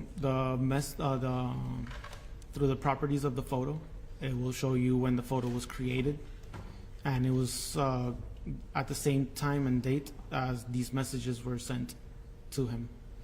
And just so we're clear, the messages had or the photographs also had location information. Yes. Do you remember where the location of that was? It was on the east side of the 195. Okay. Was that is there a street that's there? Yes, that's called the Julia Tuttle, but it leads up to the hospital. It was just it was pinpointing right at the hospital, Mount Sinai. Okay. The state's directing the court to Exhibit 6. So in those photographs, you said it shows that his lip was sliced. Yes. And that the location of those photographs were at a hospital. Correct. Were you able to locate images of those injuries? Yes. Okay. Directing the court to Exhibit 7. Will you just describe the court to what those injuries were? It was a large laceration that goes from the lip to the bottom of the chin. Okay. And what is a laceration? Say that again? What is a laceration? Laceration it's a cut. So there was a large cut from Yes. the chin to the lip, and there were stitches, you said? Correct. Did he appear to have any other injuries in that stitches photo? Yeah, he had another small laceration here to the left, I believe the left of the face, And for the record, you're pointing to the like at the cheek. closer to the chin, to the cheek. Okay. As well as we noticed that on the photo with the stitches, he had 2 black eyes, or what you would call raccoon eyes. Okay. So there was dark discoloration on his face, by his eyes. Correct. And then at any point in time close to these incidents, was there another selfie of the defendant for comparison? Yes. Or not the defendant, excuse me, of the victim. State's Exhibit 8 for the record.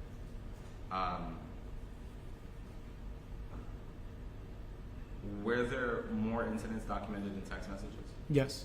Okay, let's discuss February 27th and 28th. Okay. What was documented in the text messages there directing the court's Exhibit 9? Let me go back really quick. Sure, you can look at your notes.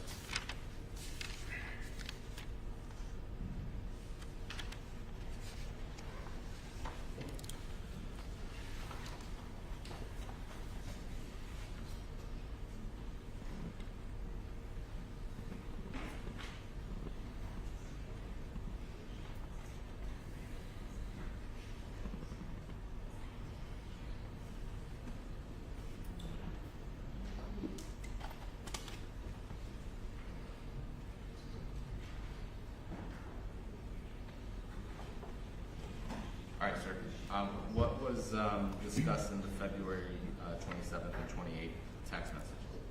So during that time, the victim, he wrote a very large message to the defendant. He pretty much started explaining his love gonna kill him. Through that message, he explained how the defendant has stabbed him several times, hit him with a phone, with other items, calls him the N-word on several occasions, and in regards to hurt him, he says that he has tried his best to work through it, and that after he goes through, after he starts his seeing a counselor, a psychiatrist, that he's gonna leave her.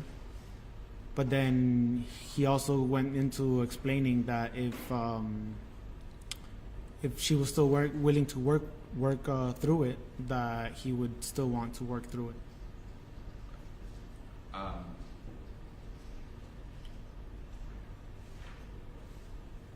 Following this, did the victim begin documenting audio and video recording incidents between him and the defendant? Yes. Were there any of these documented incidents before this text message? This lengthy text message? By that I mean secret recordings, right? He started secretly recording her. Yes. Prior to this text message, did he secretly record her? Yes. Okay. He did? Yeah. Okay, when did he secretly record her before this? I can't remember the dates. Okay. After this date, for certain, he did. Actually, let me review real quick. Sure, go ahead. If you need to review your notes to refresh your book.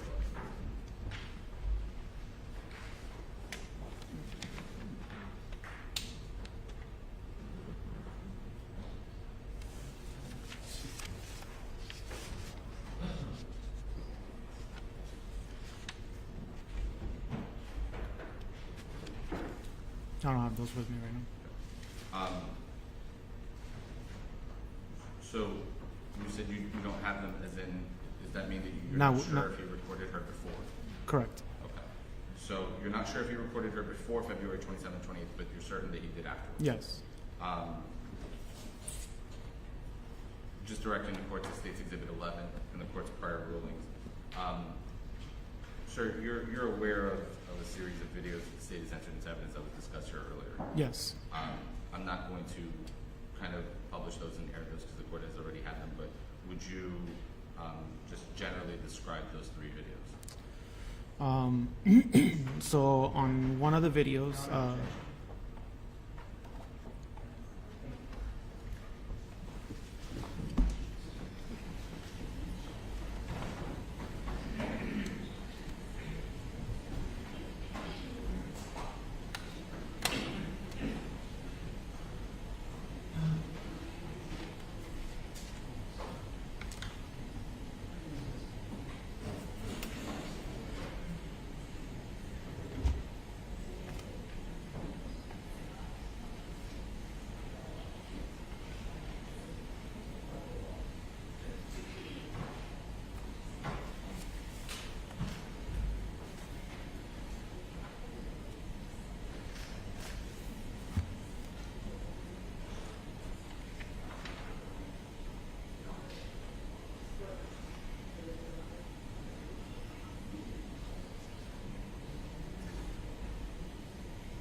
Okay. And we went back in,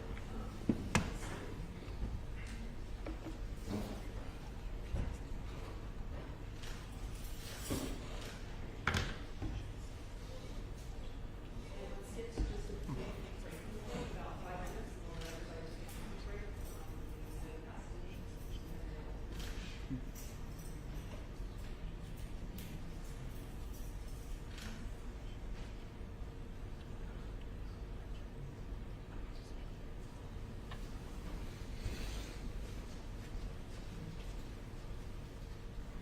May I continue?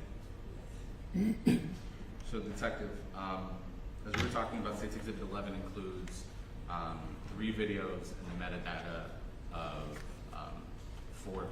Yes. Those 3 and another one. Again, the court has State's Exhibit 11, but for purposes of our record, will you just describe generally the 3 videos that were entered in State's Exhibit 11? So one of the videos, they're in the lobby, and the victim had just explained to her, like, why are you hitting me? You shouldn't, you can't be hitting me like that. And then she lowers her voice, and tells them, shut the fuck up, bitch. And then he continues to ask her, why are you doing this? Like, calm down. And that was the end of that video.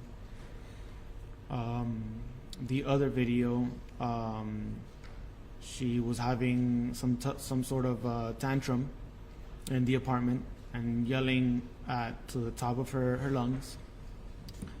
And at one point she calls out names using the N-word towards the victim. And she also even tells him, come here, let me slap you. And then also continues into telling him, find my phone, get me alcohol, get me alcohol. During those recordings, did she also express,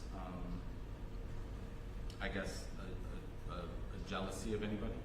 Yes. Okay, will you please explain that? She, according to the video, he acknowledged somebody in the lobby or just in front of the building when he went out to I believe it was to walk his dog. And he didn't tell her that he acknowledged somebody downstairs. And then that's when she just went into this continuous screaming for several minutes. Now that we've discussed that context, I want to talk about building-specific incidents at One Paraiso and how they documented these incidents. Did you receive a lengthy amount of records from them? Yes. Okay. Do you remember approximately how many pages? Too many pages. Too many pages. Okay, fair enough. As part of that, did these reports contain with them photos, videos, audios? Yes. These photos and videos, will you describe them to the court how they looked on these reports?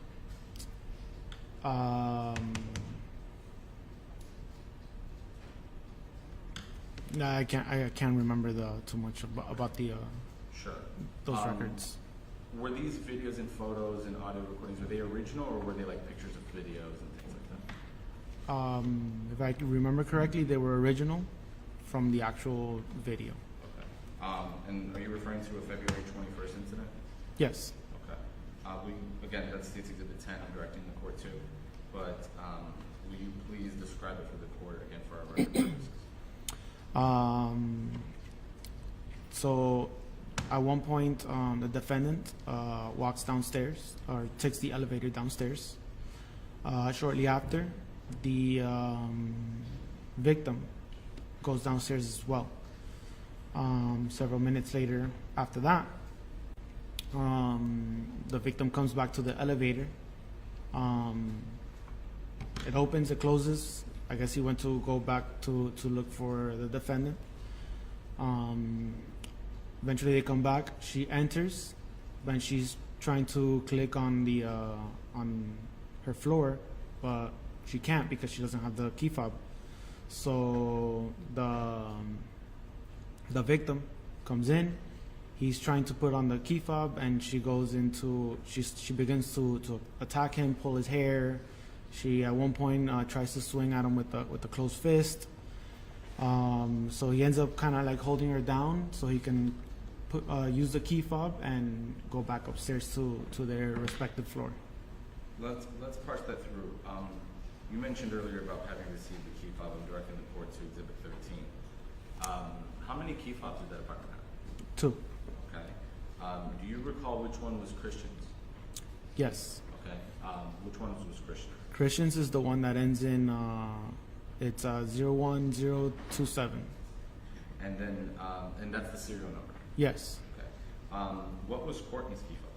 It was 01058. Okay. How can you tell which one's key fob was whose?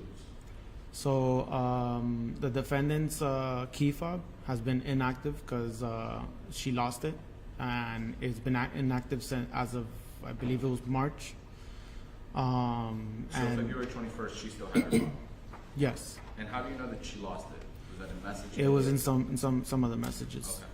So both Christian and Courtney had key fobs. Yes, And so she lost it, you said March 20? yes, Or rather March of 2022. Jesus, I'm losing myself. March of 2022. So February 21st, 2022, she still had the fob. Correct. Let's walk through that video. When she enters the elevator right before Christian does, is she holding the door or is she trying to close the door? She's trying to close the door Okay. At any point does she put her hand over the door? just before he made it. Okay.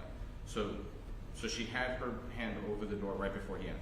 Yeah, right before he entered, she put her hand through the door, or on the side of the door, so it can stay open as he walks in. Okay. And you did go to this apartment. Yes, So that door has the sensor. correct. In the video, you said that you can see her tapping the screen. Yes, Did you, again, having been at the apartment, you saw how that system is set up? yes, Are you familiar with it? yes. Okay. So her tapping the buttons, would that have achieved anything? No, Okay. Why not? because you need to scan the key fob first in order to be able to go to your floor. So then you said that Christian walked into the elevator and kind of told her to stop banging. Yes. What did he do then? He was trying to tell her to stop, and she begins to swing at him and pulling his hair. So then he kind of like pushes her to the side to try and use the key fob. She continues to jump on him to attack him some more. So at which point he kind of like just holds her down, like bends her over and holds her down so he can finally hit the key fob and click on the right floor. At any point in time, did Christian exercise, I guess, affirmative violence towards the defendant? No, he's just more trying to like keep her away from hitting him while he gets upstairs. Now, date of incident, you received the surveillance video too from the building. Yes. Besides capturing Christian leaving, returning, and so on, did the surveillance video from the building capture anything? I'm sorry, say that one more time. Besides capturing Christian leaving and then returning, did the surveillance video capture anything about this incident, any violence or anything else? No. One second.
At some point in time, we mentioned how the initial impression date of incident was that it was a possible self-defense, and for the last 45 minutes or so, we've been discussing all the subsequent investigative steps. Yes. Did these subsequent investigative steps change your outlook of this case? Yes. Okay. How did it change? It changed the fact that I learned that Christian was always the one trying to calm the situation down. Based off of of messages and everything, he was always the one that ends up getting hurt. And the defendant is just the one that's always unable to control herself and hurt him. As a result, did you apply for an arrest warrant? Yes. Was that received? Yes. Noted directing the court to States Exhibit 1. As a result of that arrest warrant, were efforts taken to locate Miss Clenney, excuse me? Yes. Who assisted in locating Miss Clenney? The marshals. Okay. Why were the United States Marshals asked to locate Miss Clenney? Because she was out of our jurisdiction. Okay. Where was she? In Hawaii. Okay. Do you remember where in Hawaii? Hilo, Hawaii. Okay. Did as a result of her arrest, did you travel Yes. to Hawaii? Yes. How long did it take you to travel? It took me about 24 hours to get there. Okay. How many flights? 3. And actually, before we go too far down a drift, when you received the One Bariso lease records, did you receive a letter documenting the defendant's move out? Say that again? Did you, within that packet, was there documentation about the defendant moving out of the apartment? Yes. They were in the process of. Okay. Did the records document that she moved out April 28th? I don't remember. I'll just direct the court to the exhibit for the record 28th. So the defendant had moved out of Miami, was located in Hawaii. Because she was in Hawaii, actually, let me back that up. Do you know how she was located in Hawaii?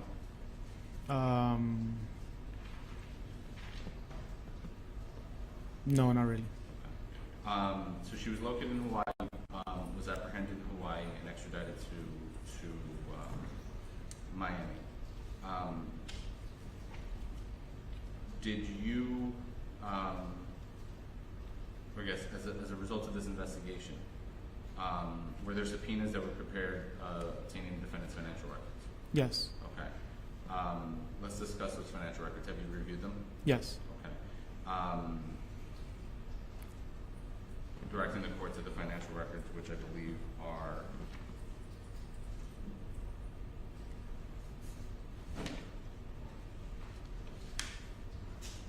States Exhibits 29, 30, and 31.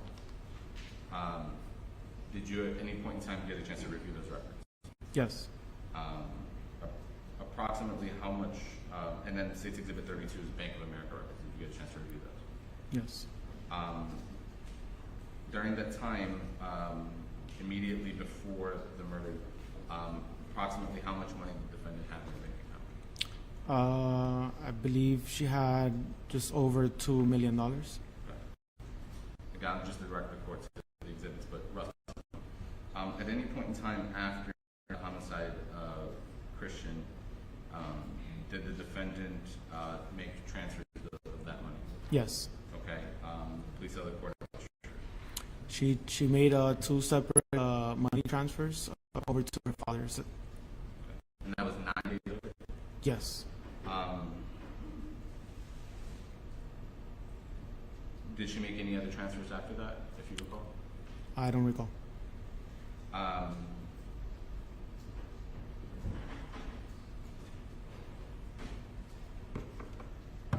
Besides those large wire transfers, we discussed briefly earlier, we discussed the defendant's criminal history. Yes. Will you please tell the court the defendant's criminal history? history in directing the court to Exhibit 25? Well, she has the battery out of Las Vegas, Okay. and then she has DUIs out of Texas, and then I believe also out of California. Did the defendant, so let's talk this through, right? So she has a 2015 DUI from Texas, and then you said it's something from California. Yes. Was the California case, did she pick up that case while the DUI was pending, the first one? Yes. And then you said she had a second DUI in Texas, and then for the record, it's September 16th in 25. Did she pick up the domestic violence battery on Christian in Las Vegas while that case was pending? Yes. Do you know if 2020 DUI is still pending in Texas? I believe so. And do you know if the defendant has a warrant for that case? Yes.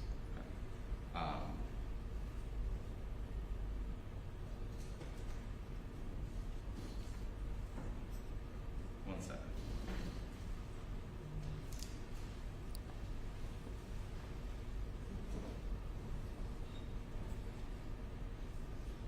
And just to finish up, the wire transfers from from the defendant's account to her father, did that essentially deplete her bank account? Mostly, yeah. She just left some money for herself. Stay no further question.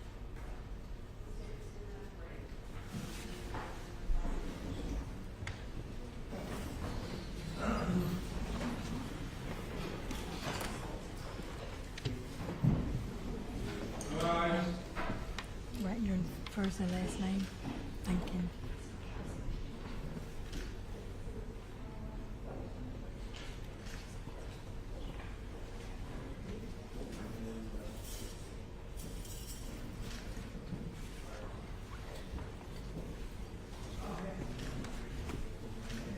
Thank you.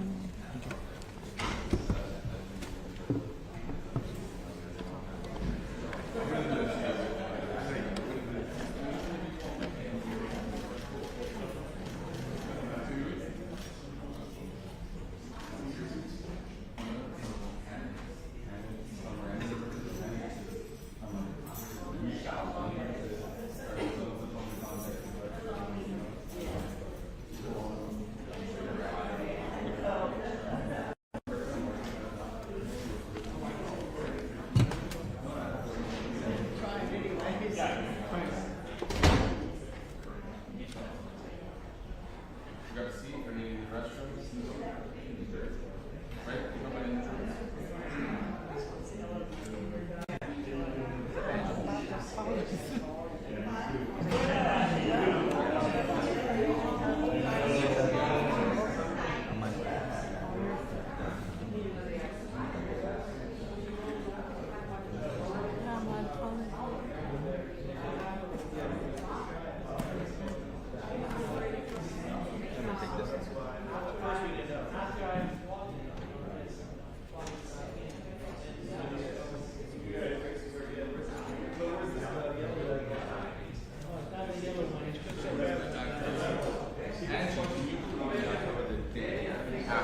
I'm not in Miami for longer than 24 hours. When I came back from vacation in October, man, a car hit my car, but it was the worst kind of Miami accident. So like,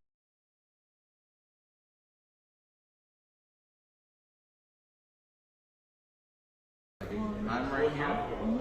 This car is stopped right there. I don't know what he's doing. I'm just traveling, going this motherfucker decided to Make a left and hit you. and hit my tire. Thank God. No, my car's fine. Literally, it was like a shopping cart in my car. Are they done? No. Are they doing taking a little break? They're taking a break. They the state another witness. Just for your own identification.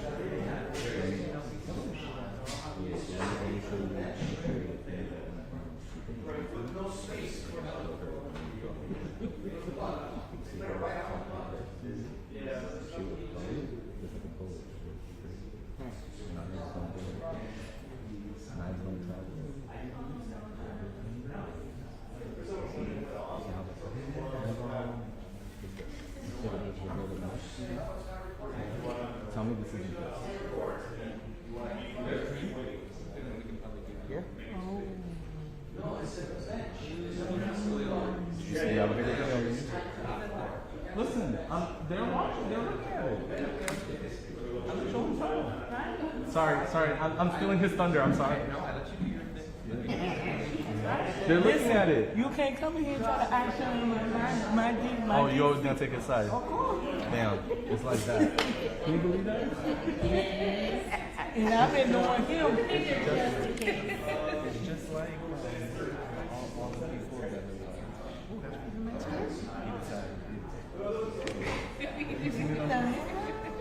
Oh, that's on the staff.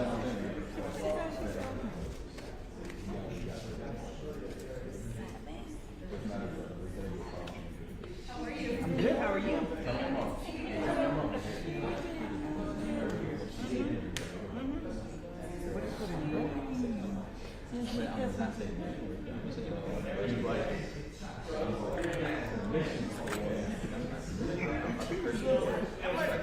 About the cursing.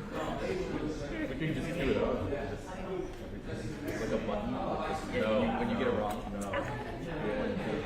Oh, you will. She needs all of us. Oh, yes. Absolutely. You have a flash drive? Yes, I do. I'll do that right now.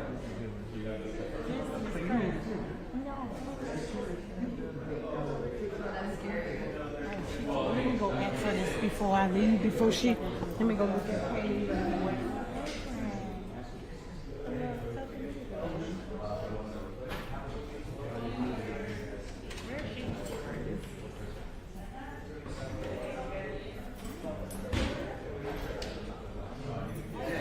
Came to supervise.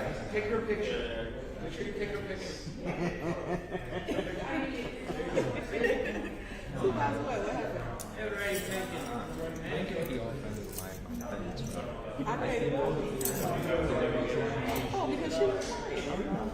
You know, you want to check up on her, like you check up on her at her cell. You want to have here's one of the real quick. Oh, yeah. I got to shut off. Yeah, I'm going to get this one.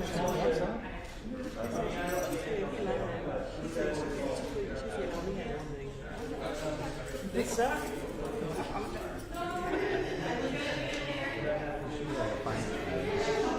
Everybody gets like a little cut. Shoot, that's really the worst thing going to prison. For some of these people, you have to live like a normal person.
Oh, yeah.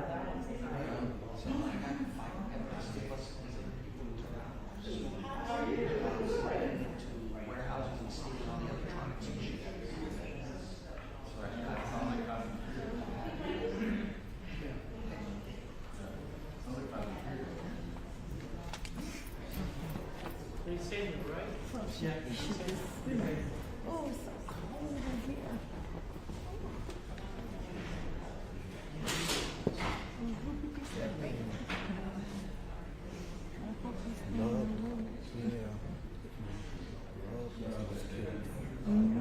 Definitely.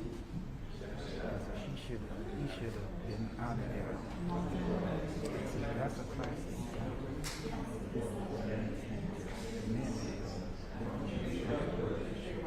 Yes, all day long. All day. All day.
We leaving. Holler if you need me. I'm gonna go check on county court.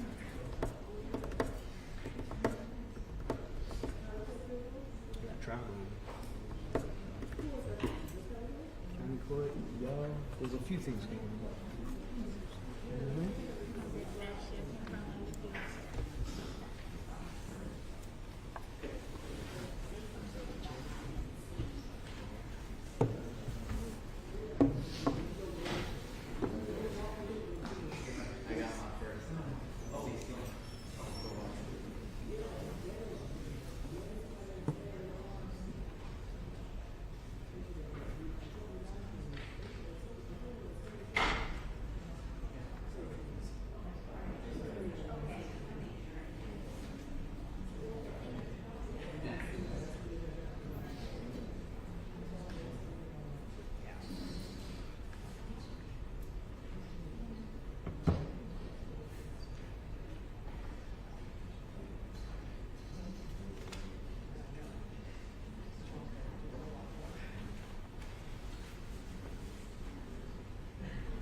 Good afternoon, Detective.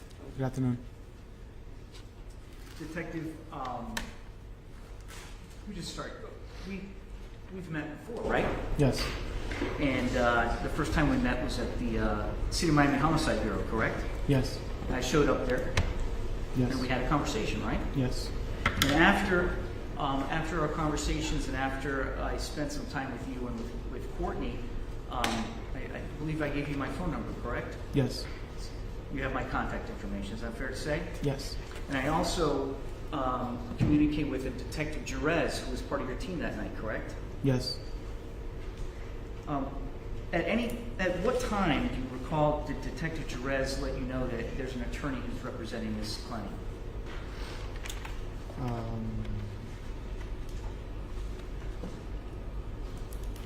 It was later in the afternoon. Later in the afternoon? Yeah. And did she notify you by text or by phone call? When we spoke in the station. So she notified you orally, Yeah. verbally. Yeah.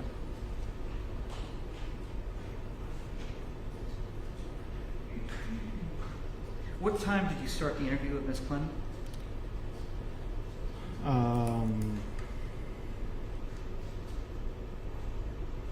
I want to say like 6 or 7, possibly.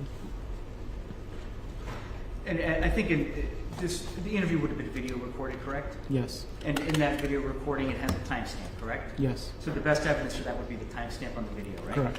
I don't want to hold you to a time unless you know 100%. I don't know Fair? 100%. Okay. Would that be noted in one of your reports? Yes.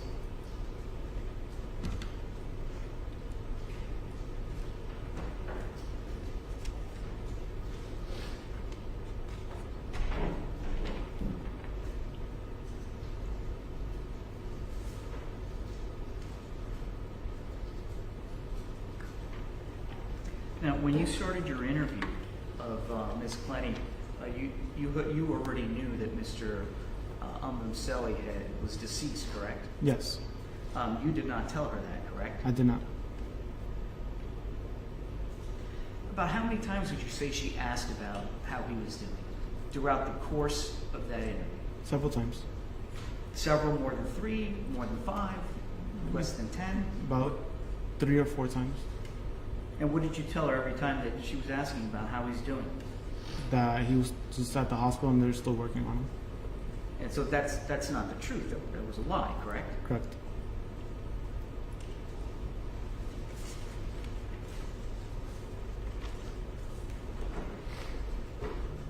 Now, you've produced a report in this case, correct? I think it's abbreviated 310 or 301? Yes. And what kind of report is that? That's just a brief report on the investigation. Okay. And so you have not prepared a final homicide report then, correct? A supplement? No. No. And are you working on that? Yes. And when will that be available for disclosure? Objection,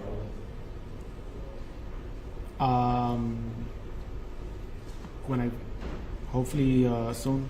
Okay.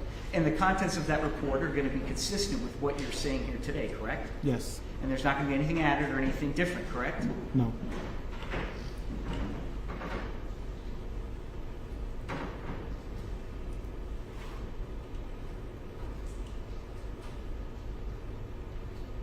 Prior to conducting the interview with Ms. Clenney, did you conduct any background investigation, speak to any other potential witnesses or anything like that prior to conducting her interview? No. Did you arrive at the apartment? Was that Yes. your initial arrival point, I believe? Yes. Okay. So were you able to view the condition of the apartment at that time, or did you go back later? I briefly looked at the apartment, the condition first, and then I went back later on and looked at it again. Okay. And did you speak to any of the first responding officers prior to conducting your interview with Ms. Clenney? Very shortly. Did they mention to you that she was in a state of panic at the time Yes. when they first showed up? Yes. She was covered in blood, right? Yes. Which was consistent with, I think, what you said. You reviewed some body-worn camera. That would be consistent with her cradling Mr. Obumseli in the living room area, correct? Yes. And did the other responding officers? Well, let me ask you this: what was her mental state at the time that you first spoke to her? When I spoke to her, she was more calm than when she was at the building. But she was still a bit shaken up due to what occurred. Which that would be kind of a normal human reaction, right? Yes. Now, also, I believe in the body-worn camera. Let me ask you: have you reviewed all the body-worn camera of all the responding officers that evening? Not all of them. Most. Okay. And a lot of them, Courtney's expressing her concern for Christian, right? Yes. And she's in a state of panic. What would you call it? Okay. Again, and her dogs are running around the apartment barking. It's a very hectic scene, right? Yes.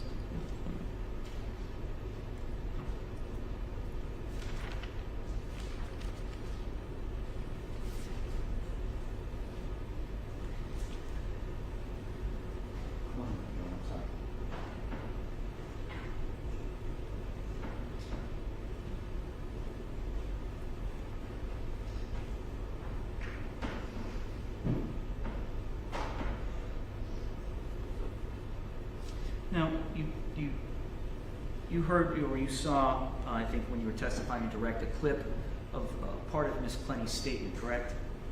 Yes. And she describes the attack on her by Mr. Obumseli, correct? Yes.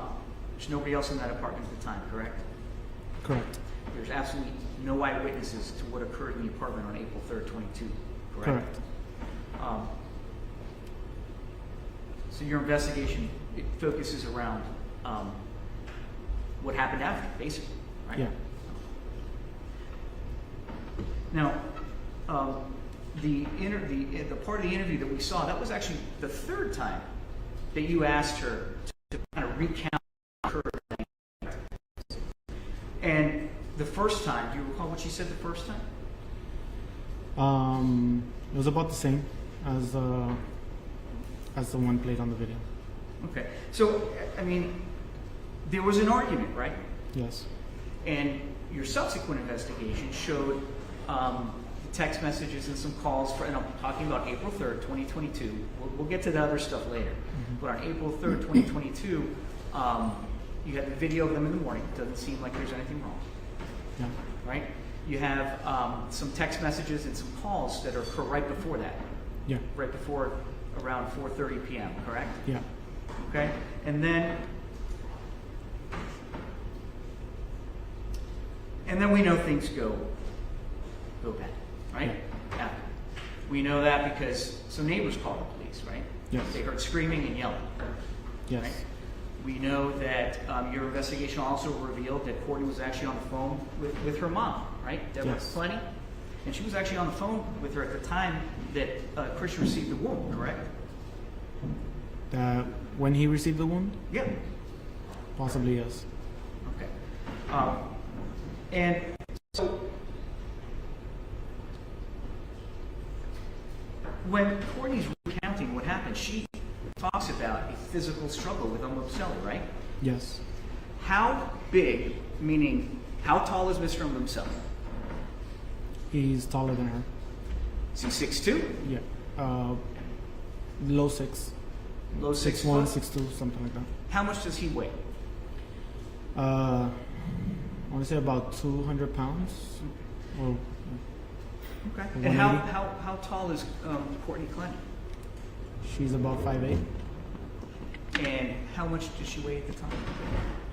About 140, 150. Okay, so it's Obumseli outweighs her by about 60, 70 pounds and is much taller, right? Yes. Now she describes his attack on several occasions. I think the third time, right? She mentions that he got in a crouching position, or he was crouching, and then he came at her, right? I don't remember that. No, that's not her statement. I don't remember that. Okay. Do you remember her saying she could see the whites of his eyes? No. Did you review her statement before coming here to testify today? Objection, counsel testifying. Also arguing. I reviewed part of it. Part of it, not the whole thing. So again, but you're saying her testimony from the first time you asked her to recount what occurred was similar to the third time, right? Correct.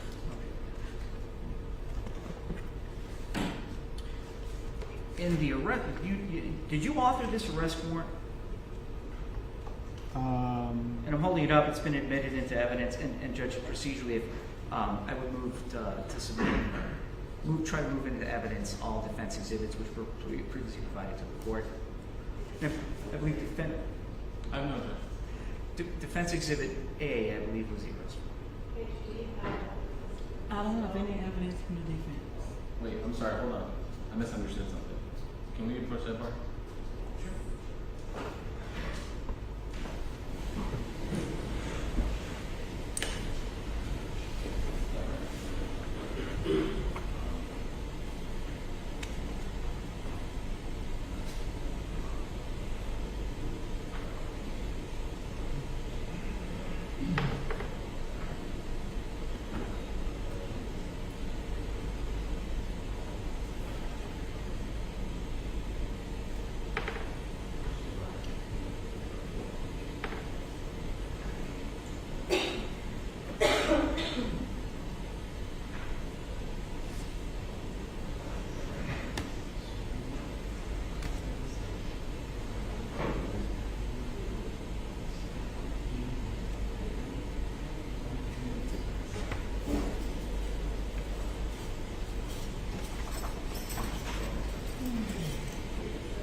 Detective, I think I was about to ask you about this, the affidavit in support of the arrest warrant. Yes. Did you author that? I did not. You didn't author No. the arrest warrant in this matter? No. Did you sign it? I did.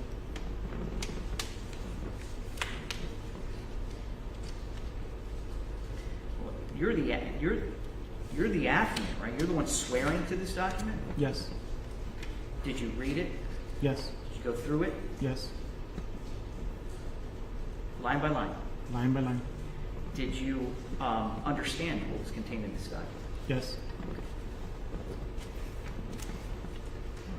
Let's go through the mischaracterizations of the evidence that are contained in this. I believe the first one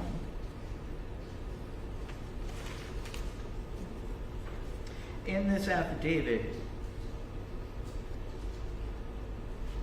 you talk about, and this is going to be, and please let me know if you need to see this. This is Defense Exhibit A.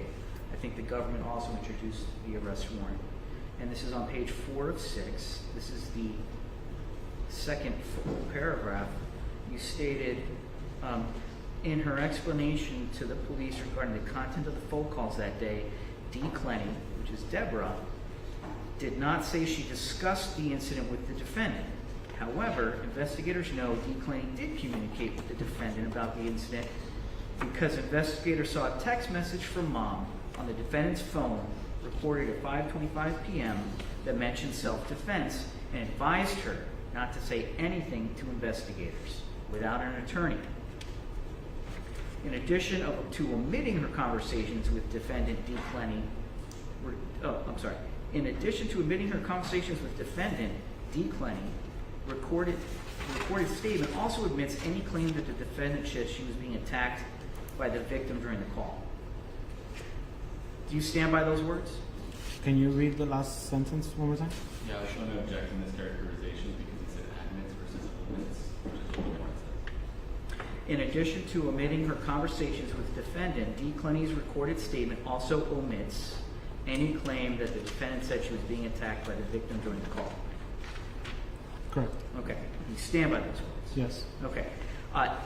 In your phone call to Deborah Clenney, did you ask her, hey, was Courtney attacked? No. Okay. So when you say she omitted it, you never asked the question, did you? Correct.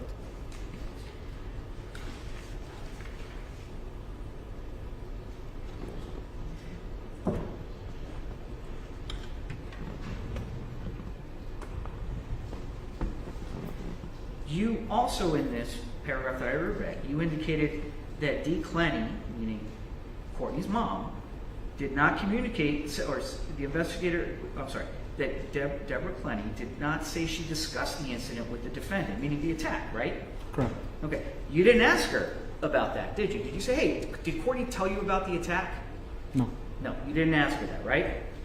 So any omission is because she didn't volunteer it, correct? Correct.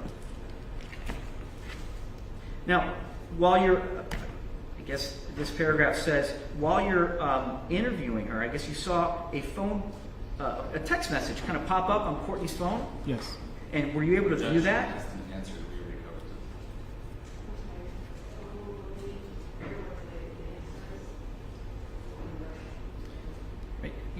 covered. Right. A text message popped up on the phone, and I guess you're saying it mentions self-defense? Yes. Did you see the entire text message? I did not. Give it one moment. So your inclusion of that portion that says something about self-defense, it kind of makes it sound like that's something nefarious or somebody's being coached, right? The way you wrote it?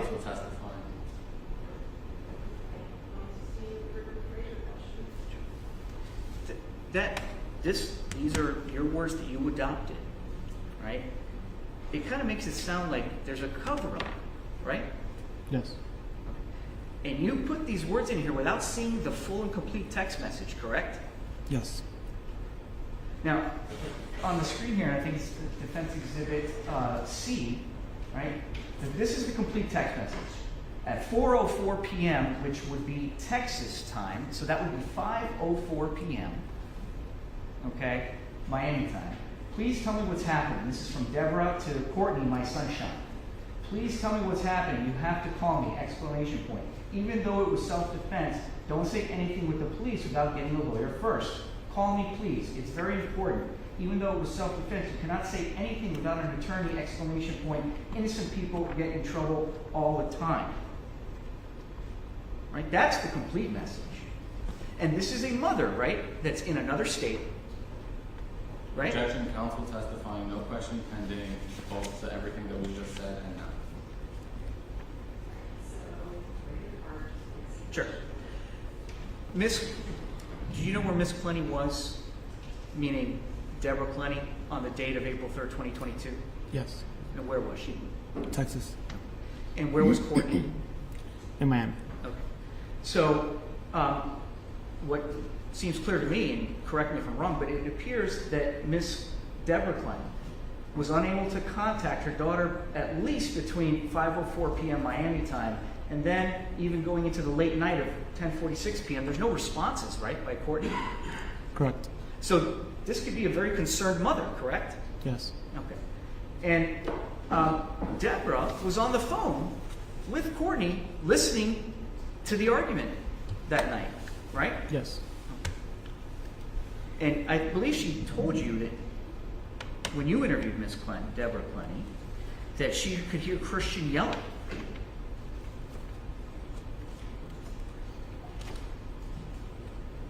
I believe so. Again, you weren't in the apartment that night, were you? No. Now, you testified previously that her first and third recitation of her statement of what happened that night about the attack was consistent, correct? Yes. This is page 4 of 6 of your the arrest warrant, whose language you adopted. Actually, you know what? Let me stop you there. If you didn't write this, who wrote this? State attorney. Which state attorney? Khalil. Mr. Quinnen? Yes. Now, in this paragraph, which is the third full paragraph, again, page 4 of 6, you say, although the defendant admitted to having caused the victim's injury in her post-Miranda recorded statement, she also provided several inconsistent accounts about the incident. Now, you just testified that at least the two of the three are consistent, right? Mostly. So this could be perceived to be a little bit misleading then, correct? No.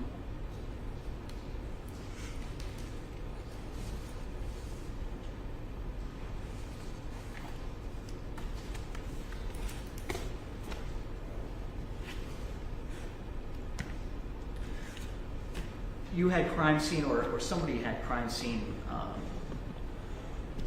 respond to the homicide bureau, correct? Yes. And I think I may have been there when they came to photograph her. I can't remember. I can't remember either. Yeah. It's neither here. But Okay, sorry, I'll move on. So they came.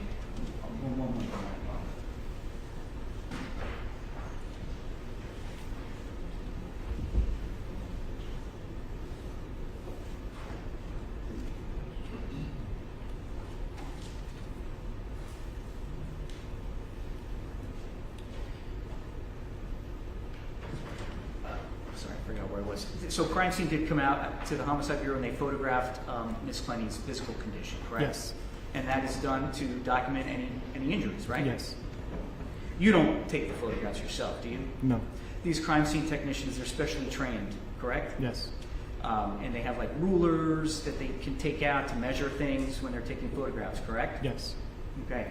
And in your warrant, well, in the warrant that you signed,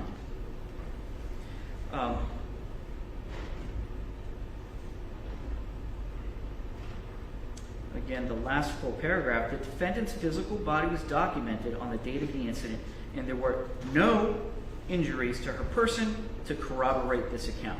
Now, do you recall that being included in the warrant? Yes. Okay, and that's, for the record and for your honor, it's page 4 of 6. Now, on the screen, which is Defense Exhibit H, these are crime scene photos, are they not? Yes. And these are taken by your department, correct? Yes. And these was then provided to the state and then provided to the defense, right? Yes. Okay, on the left side of the screen, there seems to be a bruise on the inside of her right arm. Do you see that? Yes. Could that bruise be consistent with a physical altercation? At some point, yeah. Objection, improper opinion. He's not an expert.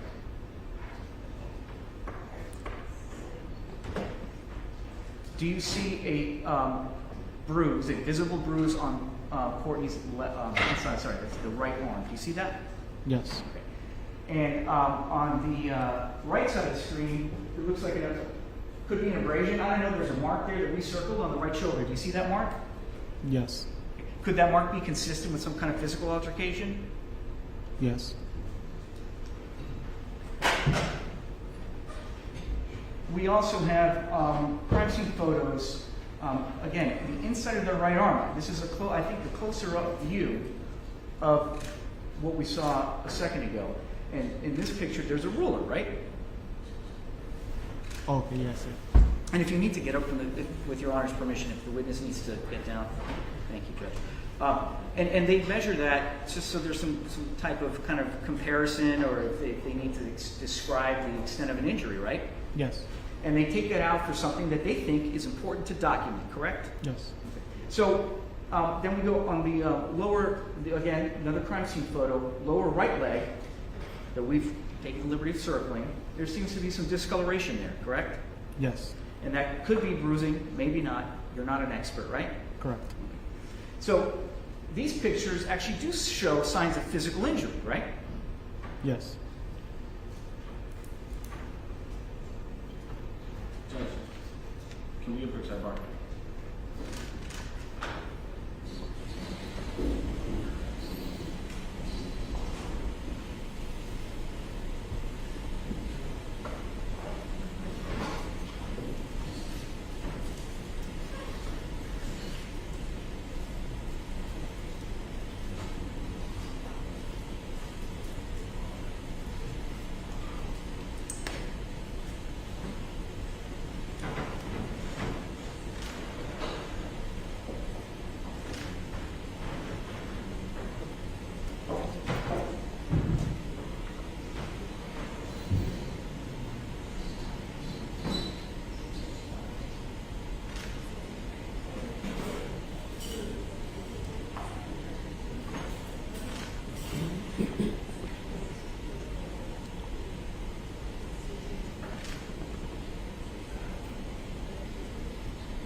Thank you, Your Honor.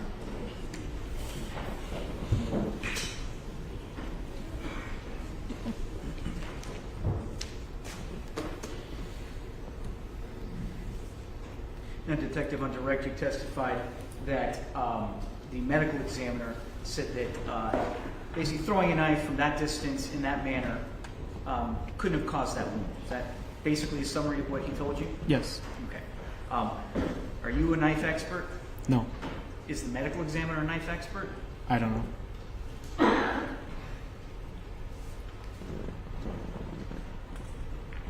Now, in the when the state was up here asking you a question that this has to be a stabbing, he motioned in a very almost a 90 degree motion, downward stabbing. Do you remember that? Yes. Now, is what the government, the state attorney, was that gesture, is that accurate and consistent with what the medical examiner's report says? Yeah. Really? Yeah.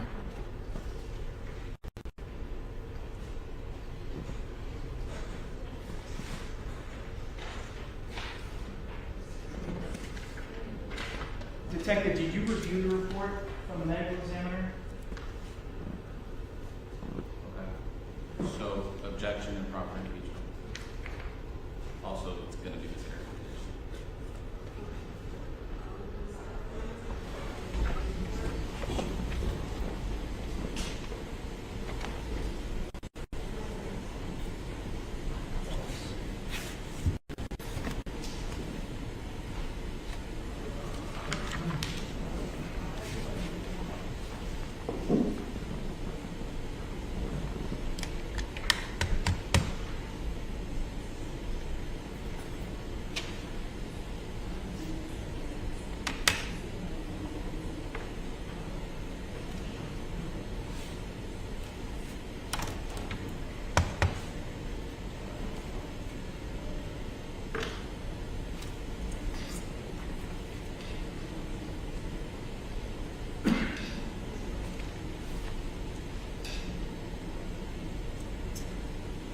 Detective, you did review the medical examiner's report, correct? Yes. And his report indicates that it is a slight downward angle, correct? Yes.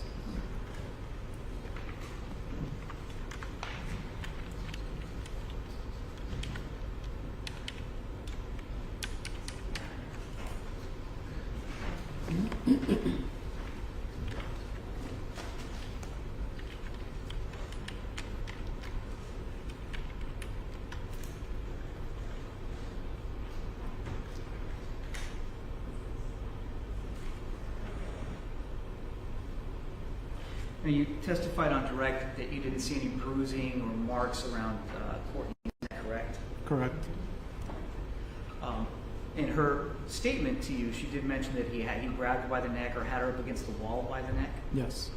And have you ever seen a particular situation where somebody could have their forearm up to somebody's neck, Yes. and that wouldn't necessarily cause bruising, would it? Objection, Judge, that's a speculation.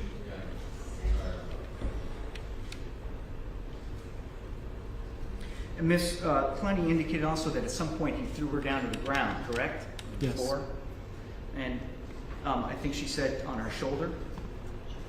She wasn't able to explain to me how he put her on the ground. Right, I think she said something, and then I was on the ground, right? Yes. Okay, which somebody who's just experienced a traumatic experience that Courtney experienced, that wouldn't necessarily mean that she has an accurate memory, correct? Objection. Speculation. Detective, have you ever been in a fight before? Objection. You answer? Okay. Yes. And was it a traumatic experience? I mean, Do you remember every detail about that fight? well, I grew up doing martial arts, so yes.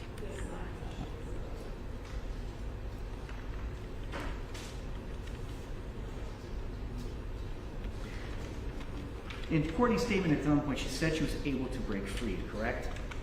Yes. Or she was able to get up, right? She wasn't able. She was able to. She explained that he wasn't on top of her anymore, but she was able to get out, but she couldn't explain exactly how. And you testified again after looking at the crime scene, after speaking to Ms. Clenney that night, after you spoke with me, you were looking at this case as a case of self-defense, correct? Yes. Now, as part of your investigation, did you try to canvass the area to find other witnesses? We attempted to contact other members of the building in the same hallway as well. And were you able to locate the witness that said he saw Christian hitting Courtney in the head prior to April 3rd, 2022? I could not find him. But you heard about that witness, correct? Yes. It was reported to you by somebody else, right? Yes.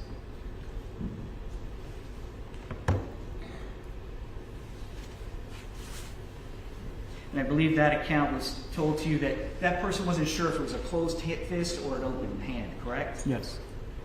But so you do have some evidence, right, throughout the course of your investigation that at a minimum, Obumseli also hit Courtney at least once that you're aware of.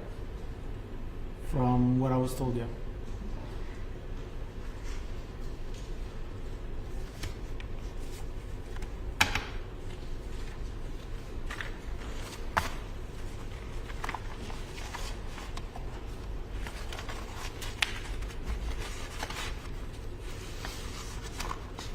Did you also interview any witnesses, neighbors in this case? I attempted, but they refused to talk or be involved. When you say they refused to be involved, what do you mean? Like they didn't want to give them, they didn't want to talk to me or give any type of statement. And that was all the neighbors in the building? Not in the building, but actually, hold on. I did speak to two gentlemen. Okay, you did speak to two witnesses, right? Yes. One whose initials are JS and another one's initials who are EB, correct? I can't remember right now.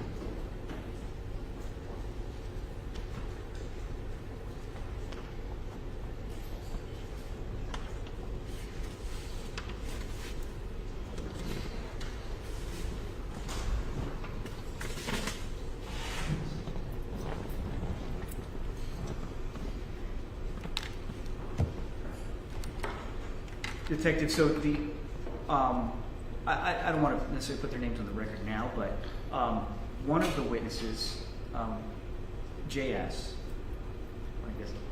So the first person you interviewed, remember the first gentleman you interviewed?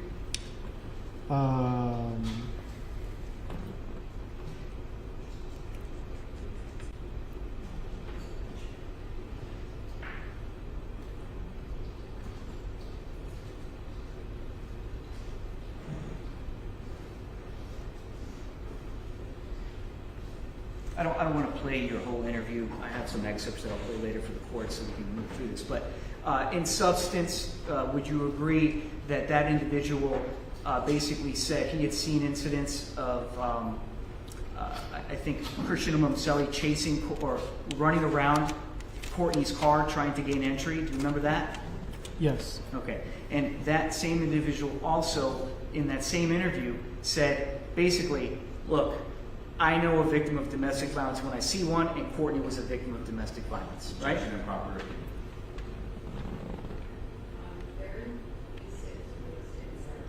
Correct. I mean, If that person's opinion is improper, and the way they notice it is improper as well. that interview, in your interview of that individual, he opined, and it was his opinion, right, that Courtney was a victim of domestic violence. Is that true? Yes. Now, you interviewed another gentleman. I think it was just right after that. Yeah. And that individual recounted the scene at the dog park, correct? Yes.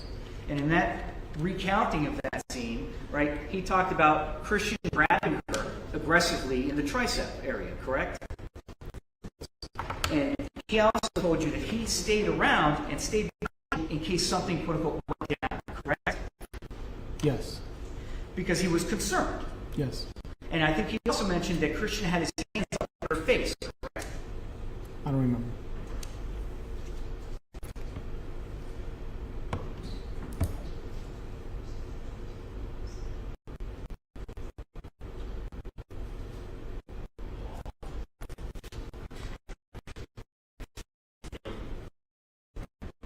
Now, I want to go back to the phone interview that you had with Ms. Clenney, Deborah Clenney. Remember that? Yes. And actually, you never asked the questions about did you describe the attack and the stuff before. You remember that? Yes. And part of that is because I showed up at the Homicide Bureau, and that kind of ended the phone call, right? Yeah. Right? I mean, you were kind enough, you were very cordial with me, very professional with me, and you allowed me to come in, right? Yes. And that terminated your call with Ms. Clenney, right? Yeah. I mean, we were pretty much almost done with the call. Okay. And in that, you never called Ms. Clenney to follow up and do another interview to get more details? No. You never called her husband Kim to maybe follow up because you said he was on the line? You never followed up with him, right? No. You didn't call me and say, hey, can you talk to Deborah Clenney and have her make a statement to me? No.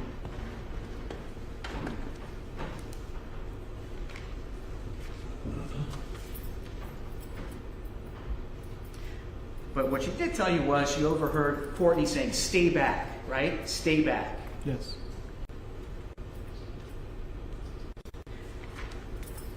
And then we know, based upon your cell phone analysis, right, that Courtney called 911 herself, right? Yes. And we heard it. She's there panicking, trying to get help, right? Yes. And again, when the first responder showed up, she was cradling Mr. Obumseli in her arms, correct? Yes.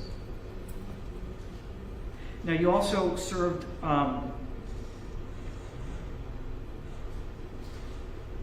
well, let me ask you this. Did Courtney, during your interview, she was remorseful, right? Yes. Objection relevant. Right? She seemed remorseful and genuine with you, correct? Yes. Objection calls for ability of the witness. That's right.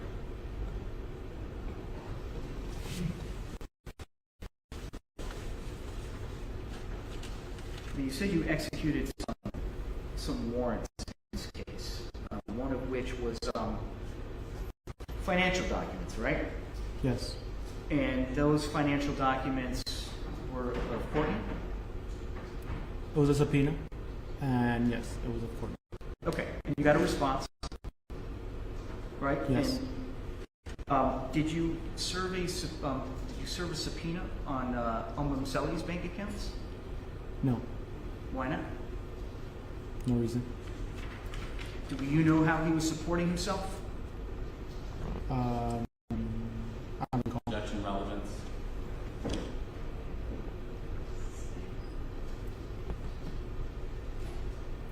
Did your investigation reveal that he was a cryptocurrency trader? Yes. Judge, you can hold line of inquiry here.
I'll move on to a different line of questioning.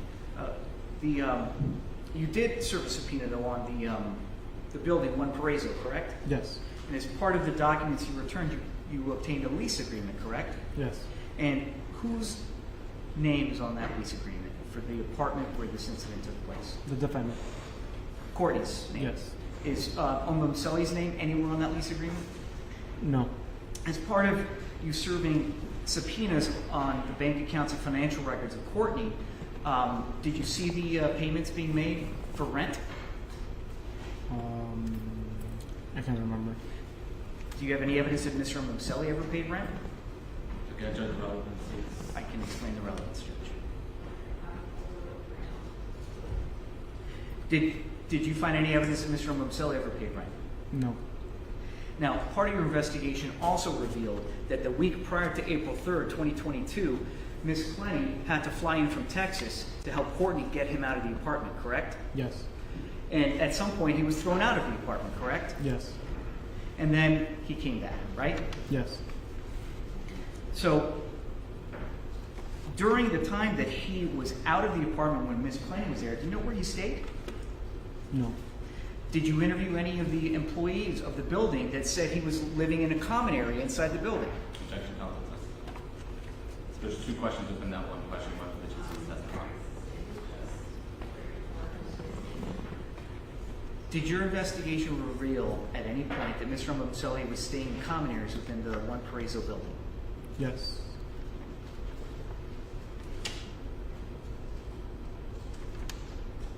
Now you discussed the manner in which you get up to the apartment in the elevator. Is it fair to say that you have to have a key fob in order to get into a specific apartment? Yes.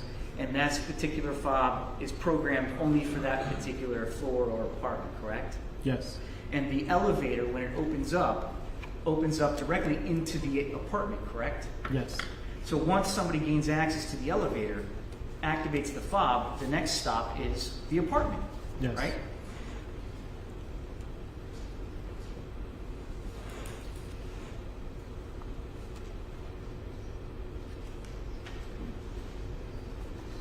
Now you testified about an elevator video, the infamous elevator video.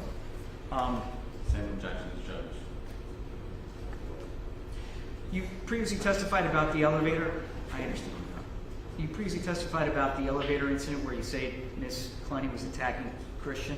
Yes. Okay. You just have the video, right? Yes. What happened before they got in the elevator? We don't know, or I don't really recall what happened before. You don't know what happened before that elevator video, correct? Yes. Did you interview any witnesses that told you what happened before that incident in the elevator? No. So all you have is a video. Yes. No context to what occurred prior to Courtney getting on that elevator, correct? Correct. Now, she seemed pretty upset in that video, correct? Yes. And at some point, Mr. Obumseli is able to gain access to the control panel to get the fob, correct? To use the fob, yeah. Right. And that fob would take him directly into the apartment, correct? Yes. So the only way to get Mr. Obumseli not to go to that apartment would be to not allow him to use the fob, correct? Yes. Do you know if Courtney wanted him in the apartment that evening? Judge, that's speculation.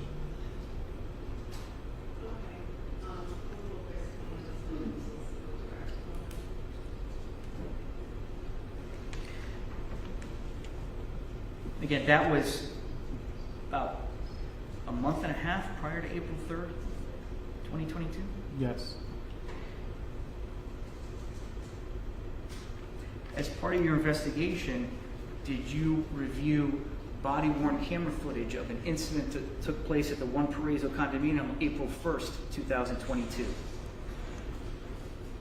I did, but I don't remember what was on it. Would that video, if you can recall, would that video have depicted some officers responding to a domestic dispute? Yes. And in that video, do you recall Courtney explicitly saying, "I want a restraining order against Christian Obumseli"? Yes. You didn't put that into any of your reports, did you? Not yet.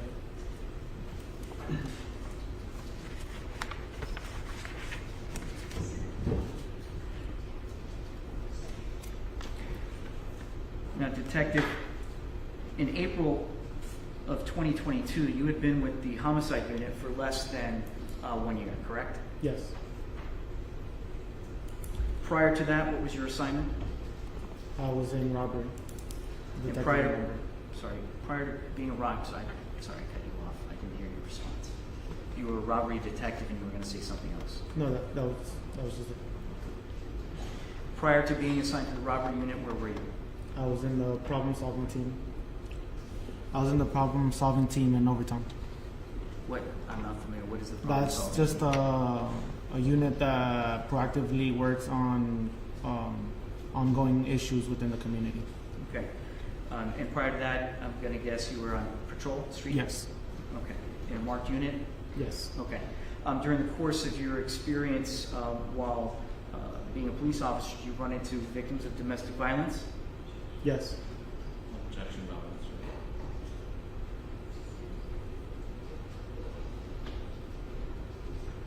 Are you familiar, let me ask you this, when you're in the police academy or as part of your ongoing training as a police officer, are you trained to notice signs of domestic violence? Same objection. Also, improper opinion, I can keep going. I'm asking if he's been trained or not.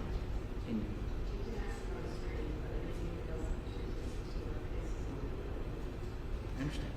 Have you been trained on detecting signs of domestic violence? Yes. Are you trained about what they call the cycle of violence? Objection 702. Again,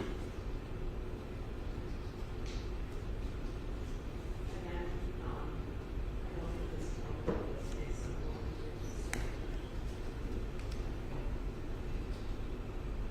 is As part of your investigation, you indicated that you also subpoenaed or obtained police reports from Las Vegas, Nevada, correct? Yes. And you talked about that at length with the state attorney on direct examination, correct? Yes. And in your subpoenaing of those records, in addition to the police report, also came a statement, a sworn statement, by one of the hotel security officers. Does that ring a bell? Yes. And in that report, well, let me ask you this. Did you review the body-worn camera of that incident? Yes. And I believe the investigating officer was Detective, or I think Officer Velasco? He was an officer. I don't remember the name. Okay. And this is the video, just so we can make sure we're talking about the same one. The video of the officer who first goes to see, I think speaks to Mr. Obumseli, Yes. and then talks to Courtney. Yes. But the first person he talks to is, I think, some member of the hotel security staff, correct? Yes. And when he approaches that individual gives him kind of a summary of what they have, so to speak, correct? Yes. And what he says is security got called, right? Yes. Who called security? I can't remember. Well, was it Courtney or was it Christian? Honestly, I can't remember. Okay. If I told you it was Courtney, would you believe me? Same objections as you. So you don't recall? I don't. Well, we'll play it for you, or not for you, but we'll play it later. Okay. So do you recall that person telling you that his security people came into the hotel room and noticed clumps of Courtney's hair on the floor? Yes.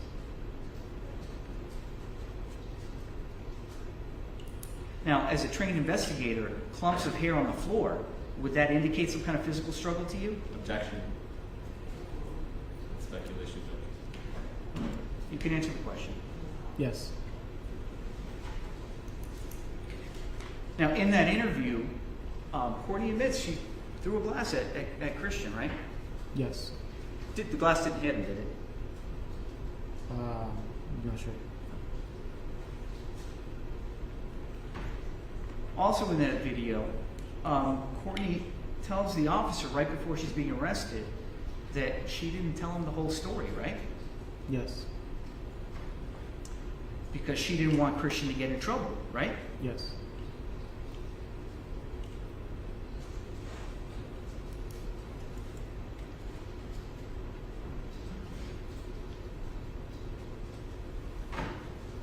So you testified as to the medical examiner. I think you indicated that in your interactions with him and reading his report, the manner of death was homicide, correct? Yes. By a single stab wound, right, to the subclavian artery, correct? Yes. Now, in your training experience, even a homicide, right, can be justified, right? Yes. And initially, you didn't make any arrests because you were looking at this as self-defense, correct? Objection. Yes.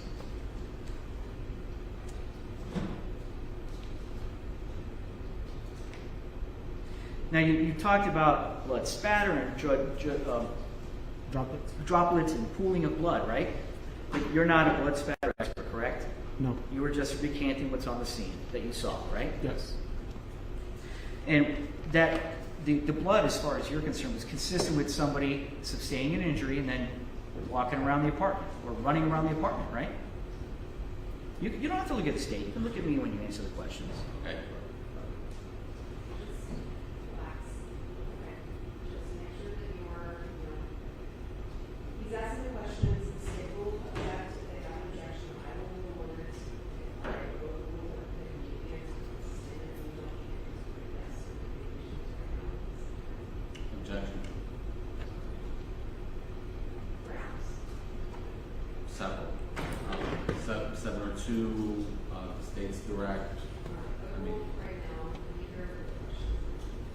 So is the blood that you saw at the scene, I'm not asking you for an expert opinion, but it's consistent with somebody walking or running around the apartment after sustaining an injury, correct? Yes. Now, do you know, again, you weren't there when the injury occurred, right? Correct.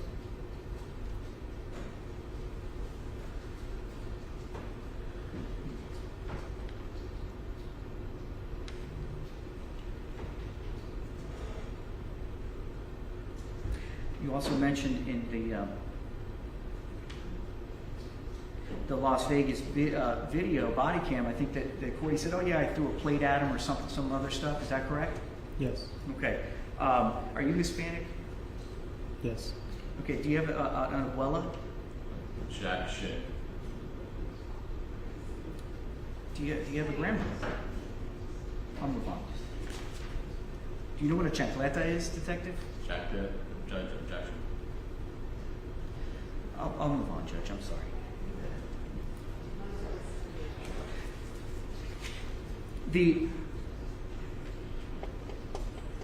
Now you also said you pulled Ms. Clenney's entire criminal history, correct?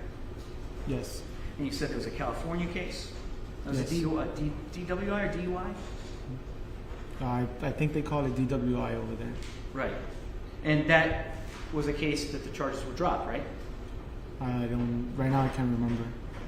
And the incident in Las Vegas, where she was arrested for battery, right? That case was also dropped, correct?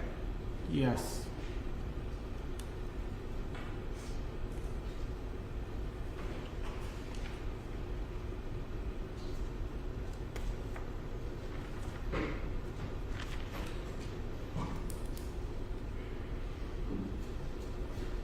You also testified that you did a cell phone extraction of Mr. Obumseli's phone, correct?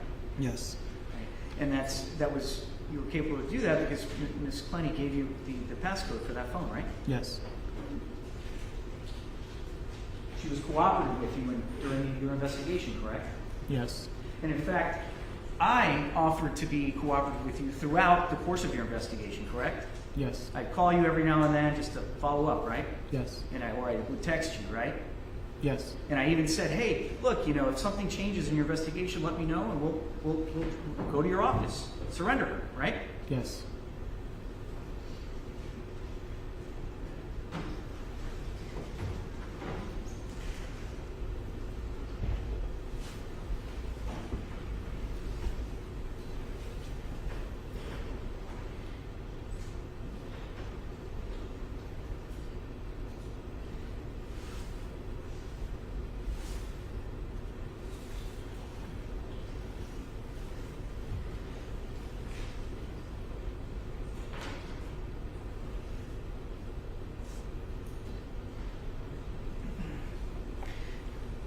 Detective, you, in extracting that cell phone, you testified on direct about text messages, specifically text messages that took place on October 9th and 10th, I believe it was. Do you recall those text messages? Yes.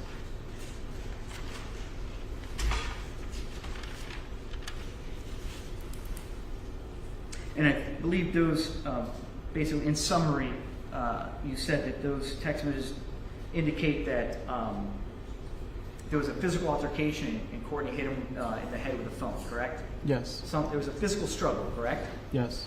Do you know what happened that caused Ms. Clenney to take that drastic action? May I review my notes real quick? Sure.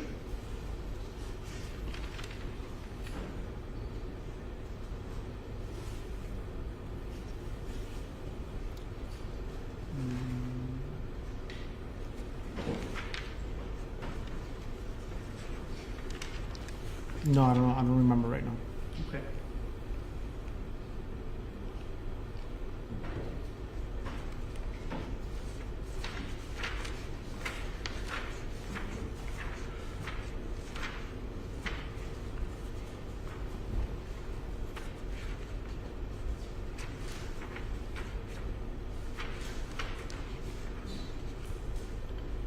And I think it was, again, this is State's Exhibit 4. is the text messages from October 9th, where he mentions that I think Christian says, "Oh, and stabbed me in my leg" or something to that effect. Yes. Right. In the follow-up text messages by Courtney responding to that, she never admits to stabbing him in the leg, correct?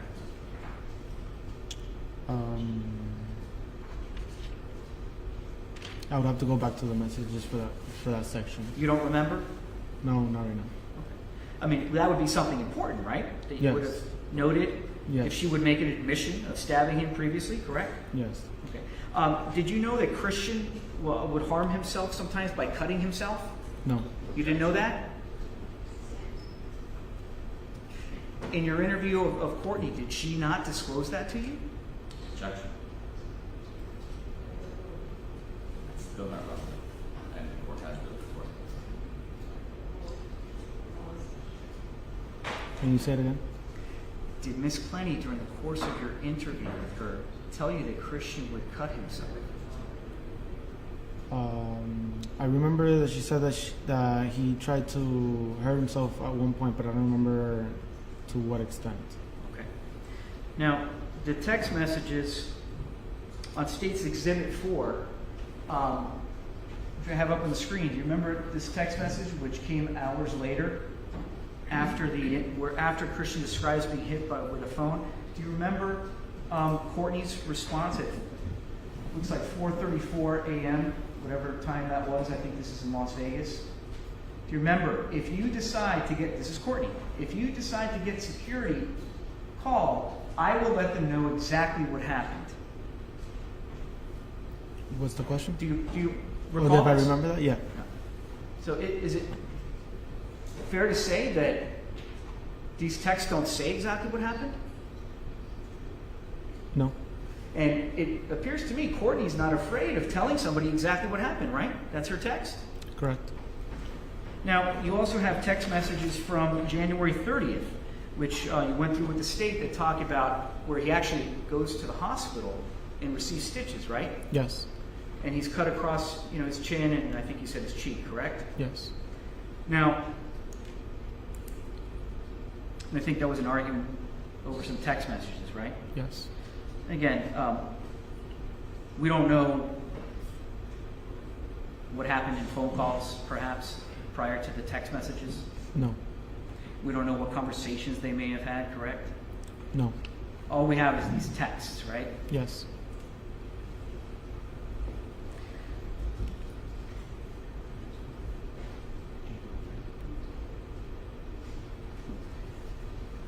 Again, this is where the state indicated that she said, "Oh, I hope you enjoy the hospital," something to that effect. I just hope you have time to cool down or think about your actions, right?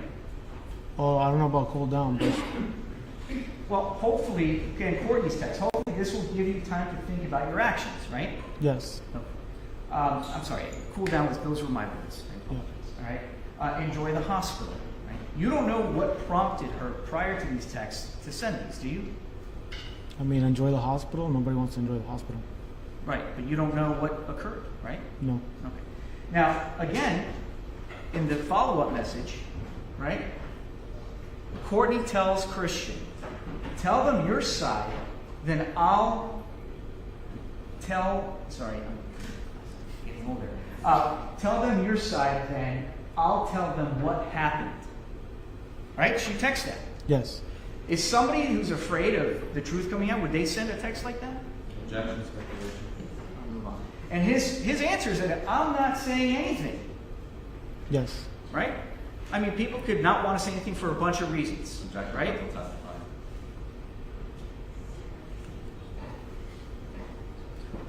One of which could be that Christian doesn't want the truth to come out, correct? Objection, speculation. Counsel testifying.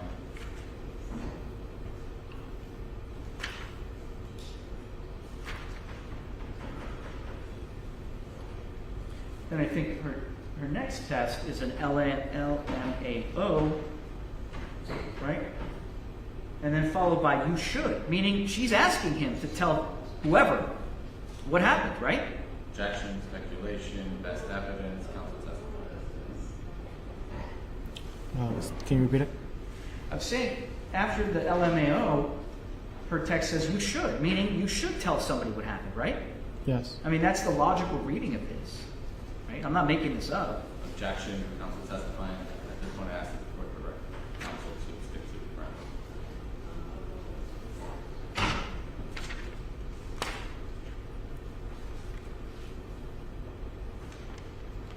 Did you, I think you indicated that the photograph of his stitches pinged that the GPS data associated with that picture put him at Mount Sinai Hospital? Yes. In that area, right?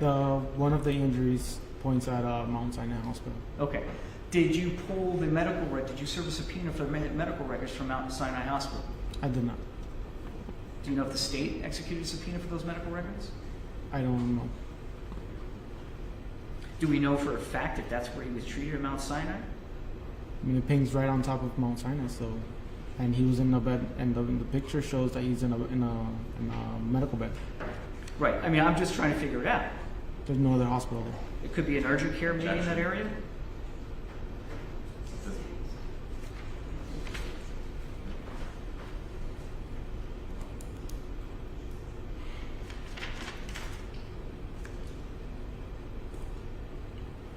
Now you mentioned in those photos that Christian has raccoon eyes. Yes. And what is that to you? Dark circles in his eyes? Yes. Doesn't necessarily mean he was punched in the eye, does it? Well, compared to Objection, speculation. Well, he already has a laceration to the bottom of the lip and injuries to his face, so it's consistent with getting hit multiple times and also slashed in the face. All right, detective, you can't say one way or the other whether those dark circles are from a physical contact or maybe he hadn't slept for a long time, right? Definitely not that he hasn't slept in a long time. They're definitely injuries. Do you know that Christian and Courtney were up at all times of the night? I mean, they were living kind of a party lifestyle, wouldn't you agree? Objection.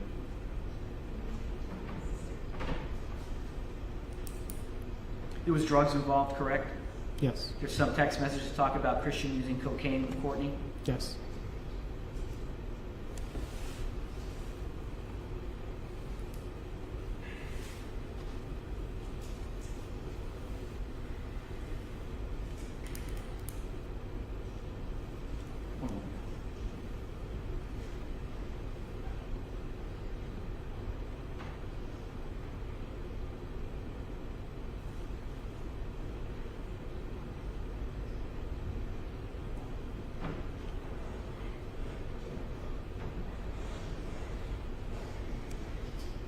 Detective is part of crime scene responding to the apartment where this incident occurred. They also photographed certain items that had some type of evidentiary value, correct? Yes. And part of what they photographed were letters written from Christian to Courtney, correct? Yes. And in your assessment of those letters, would you say that those letters are an acknowledgement of his abuse of Courtney? I can't remember. Speculation, best evidence, Did you see those photos? I did. Did you read them? Well, I did you did. read the wording contained in those photos? I read them. Okay. If you look up on the screen, Defendant's Exhibit E, looks like this letter was torn up at some point. Is this what I'm talking about, the photographs of the letters? Yes. And there's highlighted sections in there, correct? several objections from the other side.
actual date? No, actually Thursday.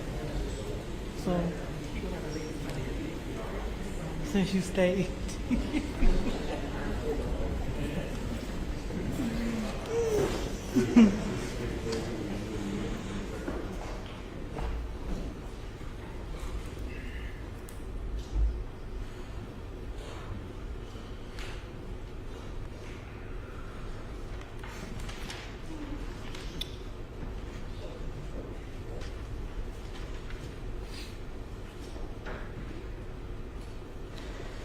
All right, just kind of recapping. So there were some letters that were photographed and retained as evidence by your department, correct? Yes. And as the lead investigator, lead homicide investigator in this case, I'm sure you reviewed that evidence, correct? Yes. And do you recall these letters?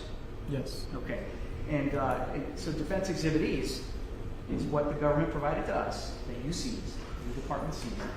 And part of the letters, although it's ripped, says that he's guilty of gaslighting her, right, and mentally abusing her, right? Those are the words contained in this document? I can't remember, so I don't feel comfortable answering that. Okay, that's fair enough. Were you able to determine that these letters were written by Obumseli to Courtney? Again, I can't remember. I read them that one time, and then that was months ago.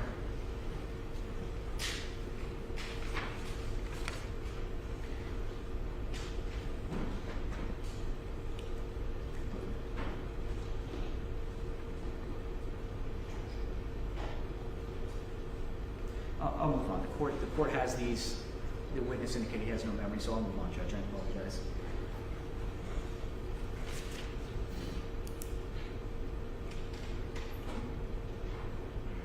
Now, you testified as well as to some recordings that were made by Obumseli, where Courtney can be heard screaming, right? Yes. And it's actually, we've mentioned it as video, but it's a video file, but it's actually just audio, correct? No, I think Except for one that's in the lobby. I think they're all video. Well, they're video files, but there's actually no video because the phone is secreted on... Well, if you watch carefully, at one point he does take out the phone, and then you can see the defendant on the floor screaming. Okay, the point of it is, the bulk of it is just audio, right? Okay, yes. Okay. Now, the person who recorded that is who? The victim. Mr. Obumseli, right? Yes. He knows he's being recorded, right? Yes. If you know you're being recorded, you're going to say kind of, what you want to say, right? Judge, I'll suspect those. That person has an advantage to know they're being recorded, correct? Yes. You don't know what happened before that recording took place. No. You don't know what happened after that recording took place. No. And that's true for the several recordings that are part of the evidence in this case, right? Yes.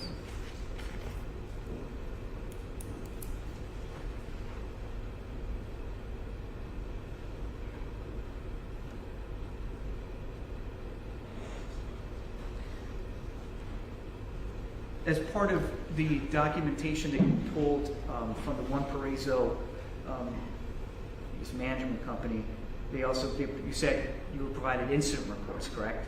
Say that again? The One Paraiso subpoena returned a bunch of incident reports, correct? Yes. And you said there was like a lot of them, right? Yes. Those are not your words, those are mine, but there was a lot, right? Yes. Too many, I think you said. Too many. Right? Which shows a history of some kind of domestic issues going on, correct? Yes.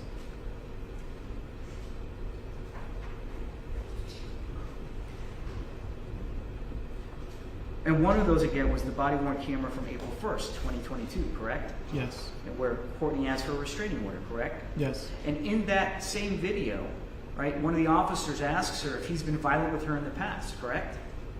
I can't remember. Okay, well, we'll move on. It's been admitted as an exhibit for the court. Now, you mentioned something about Christian's fob was 01027 and Courtney's fob was 01058. Is that correct? Yes. And at some point, clearly, I think you testified that her fob became inactive in March of 2022, correct? Yes. Okay. You don't know when she lost that fob, do you? No.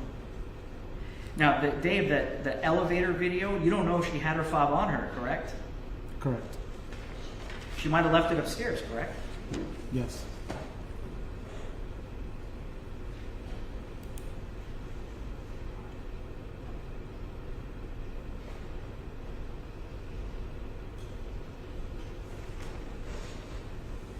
Now, you mentioned you served subpoenas on Courtney's for her financial records on some banks. Is that correct? Yes. Now, I think you testified it was $2 million.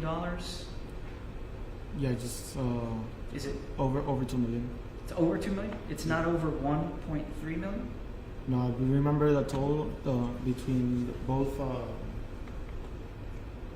wire transfers. It equaled over 2 million. You sure? I believe so. Yes. Do you want to review anything before you say that that's your final answer? No. Okay.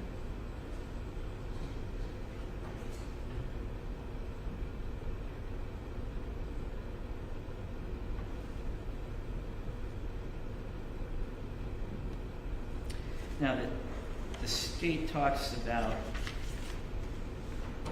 your efforts to locate Miss Clenney, Yes. right? You remember testifying about those efforts? Yes. Right. You actually traveled to Hawaii, right? When you found out she was there? Yes. So you got a free trip to Hawaii. Yes. Paid for, the city of Miami paid for that, right? Yes. Judge. So, before you decided to fly to Hawaii to effectuate the arrest of Ms. Clenney, did you lose your phone? No. So you had my contact information, correct? Yes. You never called me and said, "Hey, Frank, look, things have changed and we want to surrender Ms. Clenney," right? Objection relevant. Say that again. You never called me and said, "Hey, listen, things have changed. Bring in your client." No. No?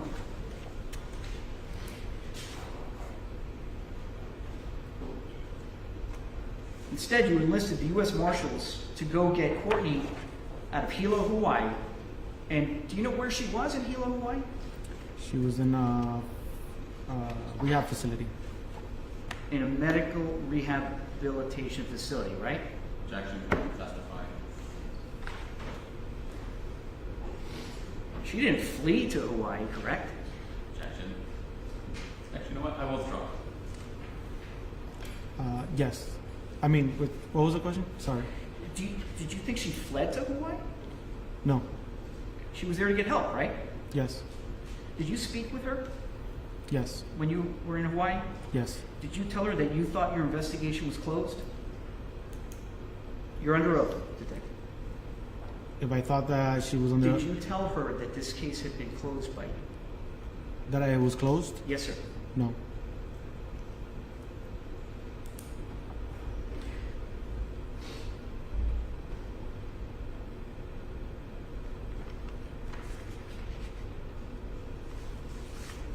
And again, just talking about the phase 2 issues, do you recall me staying in contact with you? Maybe every couple of weeks or 3 weeks to a month I would contact you, correct? Yes. Judge. Now, More counsel needs to ask a question and get an answer.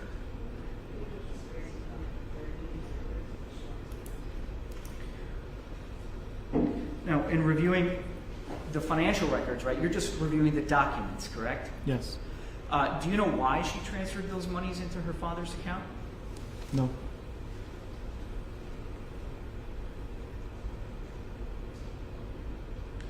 Do you know how much she currently has in her accounts? Right now, no. Yes. Right now, no. At the when you got the subpoena returned, when was that? I can't remember the exact date. And what was the balance in her accounts? I at that believe point? it was about $4,000.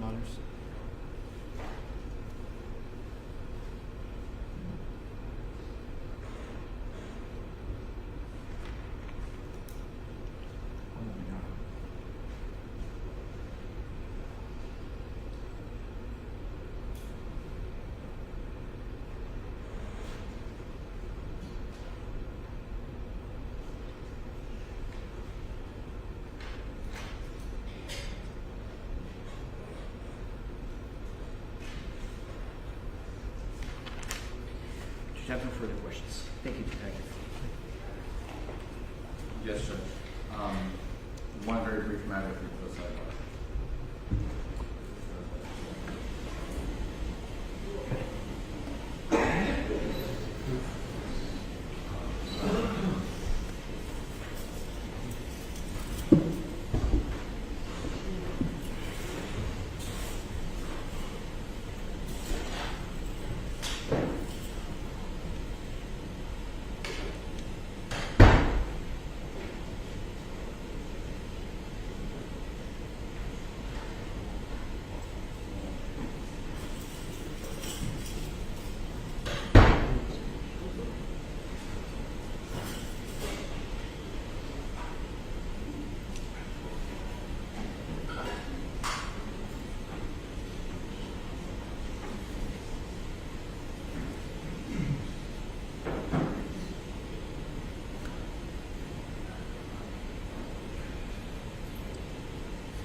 If it pleases the court, as discussed, sidebar, the state provided the clerk an exhibit to just attach, which would include exhibit 33, which is an Instagram live video. Detective, I want to pick up a little bit where Mr. Prieto left off, and he discussed with you about not contacting him when a decision to arrest was made. When was your arrest warrant signed, if you remember? I don't remember the exact date. Would the warrant refresh your recollection? Yes, Okay, do you have a copy of it? I do. Give me 1 second. Do you have a copy of the warrant? Oh, you have one? Oh, thank you.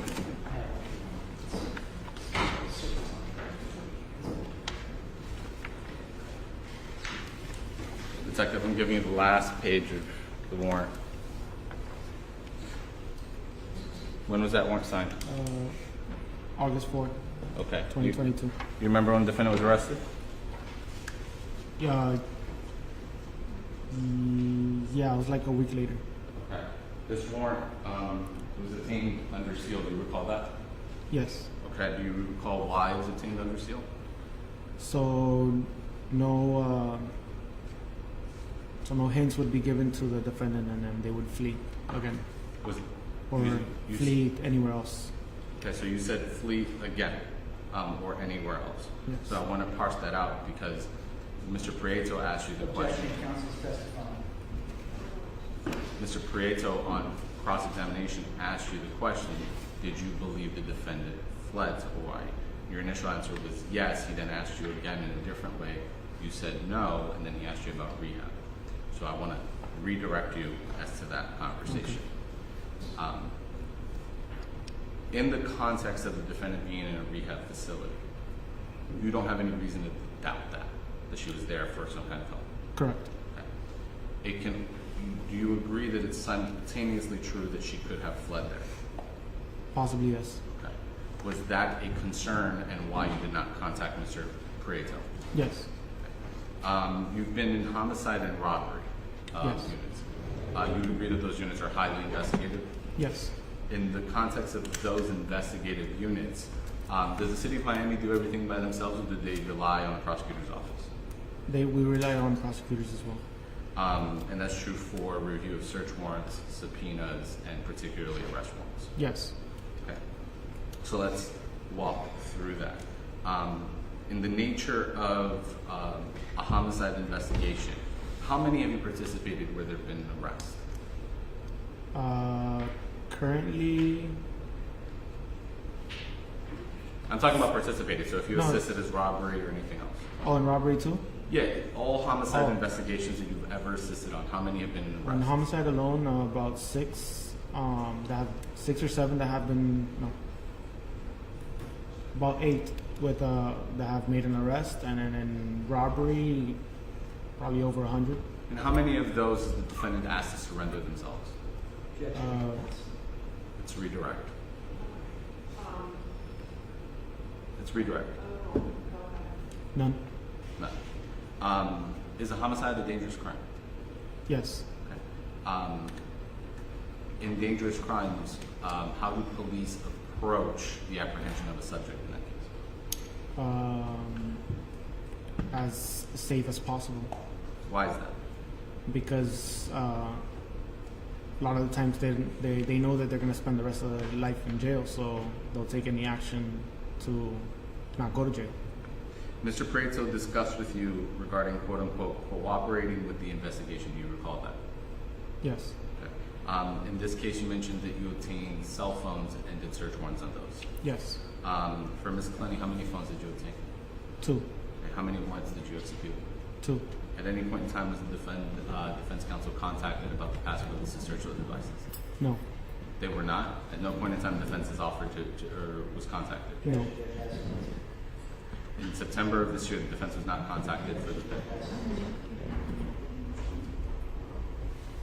Did the defense ever provide a pen for the phone? No. Have you been able to enter her phone? No. What efforts have been expended in attempting to enter her phone? We have taken the phone to the Secret Service, and they have attempted to do what is called a brute force to be able to get into the phone.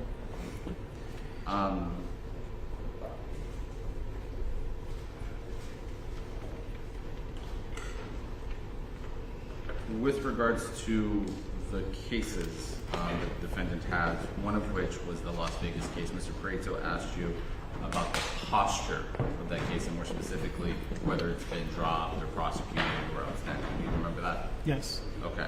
The Las Vegas case, you said it was dropped. Yes.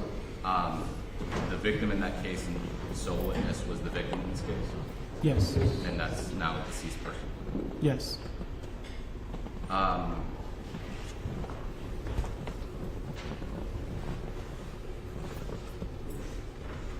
In the context of that letter, which you saw and the one time you reviewed it, was there any documentation of physical abuse by? I'm sorry. Can you repeat that one more time? Sure. In the letter that the defense showed on the screen, Yes. that was torn in the middle, missing a chunk. Do you know what Christian Obumseli's writing looks like? No. Do you know if that was him that wrote that letter? No. It was certainly signed by a Christian Obumseli. I can't remember if it was signed or not, but So you don't know if he wrote it. I don't. You don't know if the defendant wrote it. No. You don't know the context of that letter. That I remember, no. That letter itself, it did not document any incidents of physical abuse. I don't remember.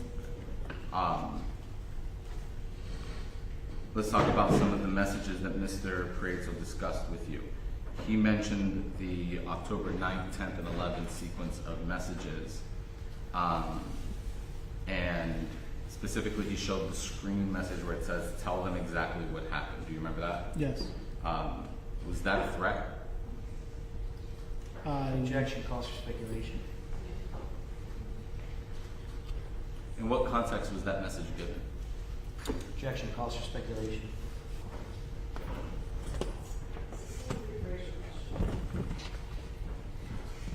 the message, tell them exactly what happened. What occurred immediately before that message and immediately after that message? I would have to see the messages. I can't really remember right now off the top of my head. Sure, I'll just direct report.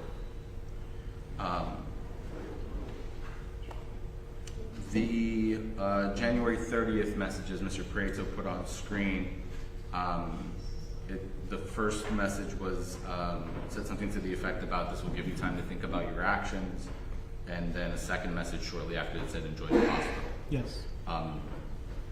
That was the first message, think about your actions, was the first message after that time break you were talking about earlier? Yes. Okay, so there was the argument that was documented over the overtime of the football game. Yes. There was a break in time. I'm not trying to offer anything, so tell me if I'm wrong here. I'm just trying to understand your testimony. There was the argument, time break, and then the first message was tell them, think about your actions and enjoy the hospital. Yes. Okay. The defendant, like Mr. Prieto showed on screen, wrote LMAO. What does LMAO mean? Laughing my ass off. Okay, so the defendant was mocking the victim. Objection calls for speculation.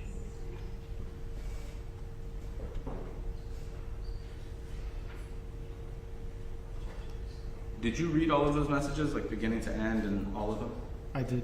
Okay, so in the context of processing those messages in those contexts, Yes. is the defendant mocking the victim? Objection calls for speculation. You can opine. Yes. Mr. Prieto asked you about your ability to identify victims of domestic violence. So I want to talk about that. Victims of domestic violence, do they often cover for their abusers? Yes. Mr. Prieto, you're going to ask you about the Las Vegas incident where Ms. Clenney at the end said, well, I didn't tell you everything. Right? Yes. Okay. So is it uncommon for a victim of an aggravated battery to not tell the hospital what caused it? Objection, Judge.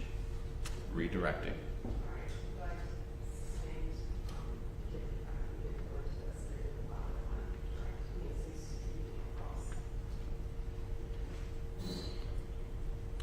When you saw the body camera of the Las Vegas incident, the officer, before kind of really anything, went straight to Mr. Obumseli and read him his Miranda rights, right? Yes. Okay. Is it uncommon for males to be perceived as the aggressor in domestic violence incidents? It's not uncommon. As a police officer yourself, is that often who you perceive to be the subject or the culpable party? Yes. Okay. Was that the case here? Yes. Okay. Such as in Las Vegas, where there was further investigation revealed the defendant was the aggressor, is that what happened here? Yes. And let's talk about how you got there. The arrest warrant. You said you've worked on 8 homicide cases. How many have been arrests in homicide cases? How many of those arrests were yours? 7 of them. Okay. And on those, how many did you apply for arrest warrants? Maybe 6 of those. In those contexts, is the state heavily involved in the writing of the arrest warrant? Say that again? Is the state heavily involved in the writing of an arrest warrant? Yes. Initially, for example, you perceived this to be a justifiable use of force before you got everything else. Yes. As part of your initial perception, is that the final call on that prosecution? No. Okay. What happens in a homicide investigation where you pursue an arrest warrant? I have to sit with the state attorney's office, and we have to go through everything that has been found in the case to come to a conclusion. Are you directed by the state to pursue investigative steps? Yes. As part of being directed by the state attorney's office to pursue investigative steps, does that include subpoenas? Yes. Can you write a subpoena? No. Can you issue a subpoena? No. Who do you need to issue a subpoena? I need the state attorney's office.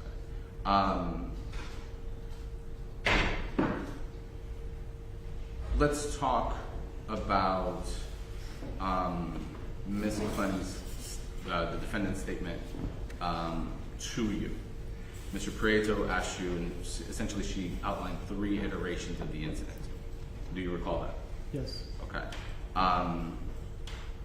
And he tried to focus in on the part of the warrant where it said that there was inconsistencies throughout. So I want to go through that.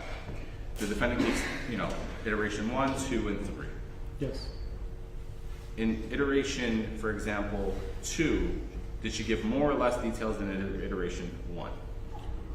On 2, she gave more. Okay. So even though she told you a story for statement 1, she told you a bigger, more sensational story, statement 2. Objection, Judge. I'm just... Counsel's testifying defense on that. Was the second statement, because you said it was more details, was it more or less sensational than statement 1? More. Okay. So, in that context, is her statement 1 consistent with her statement 2? No. Okay. Why not? Because she's adding more to the story. Okay. Why does it matter that she's adding more to the story? Because it helps us come to a better conclusion of what actually did occur, and it's filling in the gaps of the story. And then statement 3 was that last recap where she takes a moment and talks to herself, right? Yes. So let's process through that. That one, that third statement, was she speaking faster or slower than her 2 prior statements? I can't remember. Okay. Was she kind of rushing through it, or, I mean, what I'm trying to figure out is, did she give more details on statement 3 than statement 2? I want to say she was rushing through it because she was, I guess, getting annoyed that I kept asking her for the story again and again. Why did you keep asking her for the story over and over again? Because sometimes the more that we ask the story again, something clicks to mind and they remember a new detail. And so you weren't essentially trying to trip her up, you were just trying to get More trigger any information. memory. Okay. That third iteration, was it the same as 1 and 2? I can't really remember too well. I guess my point is, in every iteration, she told the story that she was grabbed by the neck, pushed against the wall, and then down. Got up, got a knife, and stabbed Christian. Yes. Or threw a knife at Christian. Yes. But each one of the 3 accounts were different. Yes. How we got there, I guess, was different. Yeah.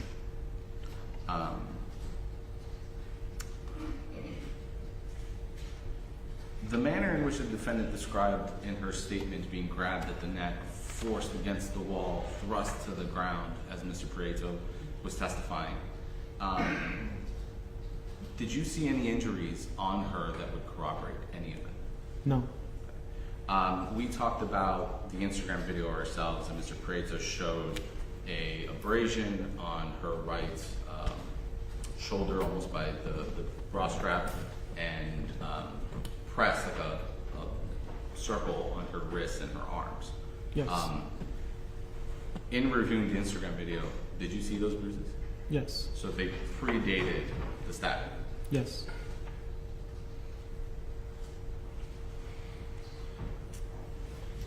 There were these neighbors that Mr. Prieto discussed, and they provided a statement that you interviewed. One talked about running around a car, and one talked about an incident at a dog park. Do you recall speaking with Mr. Prieto about those? Yes. So let's talk about it.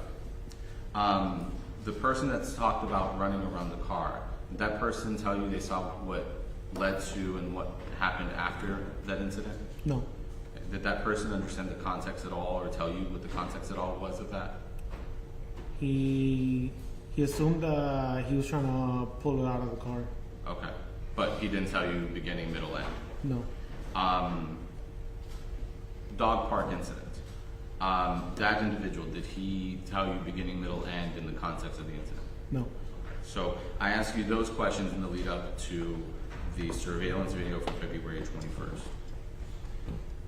An individual that would see part of that video, that would be an individual who would say Christian is striking Courtney. Yes. Without seeing the defendant walk into the elevator, holding the door, and then attacking him beforehand, they are lacking context? Yes. Okay. As part of the search of the apartment, documents with the victims' names were obtained. And I'm bringing that up in the context of Mr. Prieto talking about the lease and who was on the lease. Are you aware that Mr. Obumseli is listed as a permitted occupant of that apartment? Objection, reading. I'm asking if he's aware that that is. You can answer. Yes. Okay. Is he a permitted person to enter? Would I be able to look at the? Yeah, you can look at if you have the lease.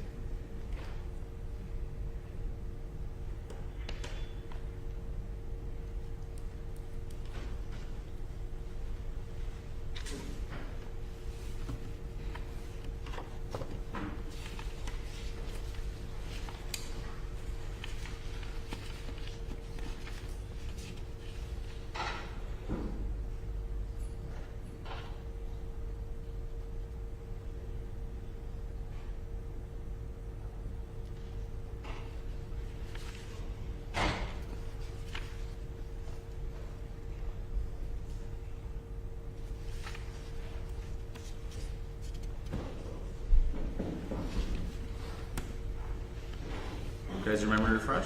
Yes. Was he a permitted person in that apartment? Christian Obumseli. Was he? Yes. Okay. As part of the documents obtained as part of the crime scene documenting the scene, at any point in time did Miami Police locate an electric bill? Sorry, say that one more At time. any point in time did City of Miami locate an electric bill in the name of Christian Obumseli? I can't remember. Okay. If it did, it would be in the crime scene photos? Yes. Okay. When you went through, did you locate clothing belonging to a male? Yes. Did you locate his belongings? Yes. Mr. Prieto was discussing with you the defendant having quote unquote kicked him out. As a fellow tenant of that unit, would she have been legally? Objection, Judge, calls for legal conclusion. Did she let him back in April 1st? Yes. Did she let him back in April 2nd? Yes. Did she let him back in April 3rd? Yes. Mr. Prieto asked about or discussed with you body worn camera from an April 1st incident. So I want to talk to you about that. Have you reviewed that body camera? I did, but I don't remember too much from it. That's fair. Do you recall a conversation about a restraining order? Yes. Okay. Do you recall the defendant making a statement that she needed to get a restraining order before the victim got it? I remember the restraining order part, but that's it. Okay, I'll just direct the court to that. Do you recall a police officer asking the defendant whether she was under the influence of alcohol or controlled substances? I don't remember. Okay, I'll direct the court to that. Do you recall whether the police instructed her as to the circumstances in which of how to obtain a restraining order? Yes. And did the defendant state anything that would have justified the issuance of a restraining order? I'm sorry, I didn't hear you. Did the defendant say anything that would have justified the restraining order? I don't remember. Objection, Judge, calls for legal conclusion.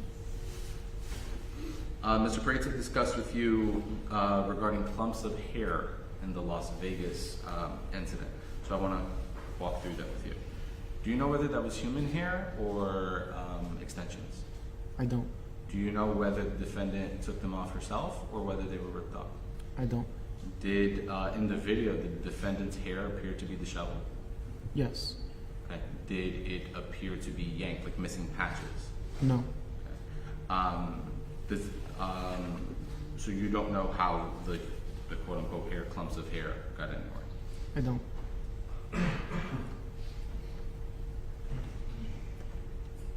Now, Mr. Prieto discussed with you about blood at the apartment and specifically said the words that the droplets of blood was consistent with running around the apartment. Do you recall that? Yes. Okay, so since Mr. Prieto asked that, I'm going to redirect you as to that conversation. We discussed ourselves 1, 2, and 3 bloods.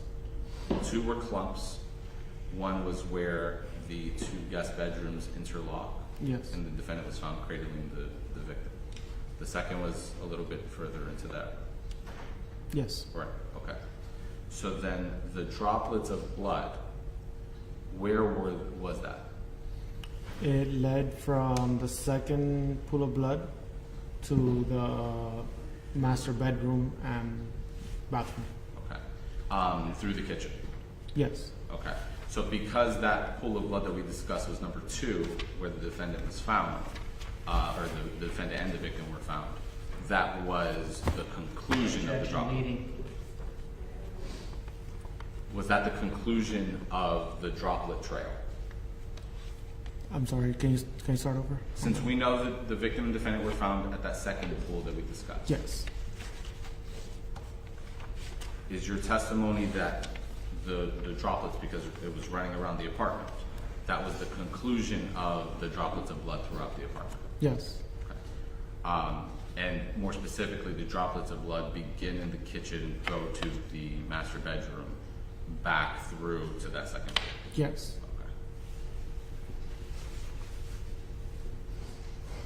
As it pertains to the calls, Mr. Prieto brought up how the defendant called 911. Do you remember that? How, on which one? How the defendant called 911 when Christian was stabbed?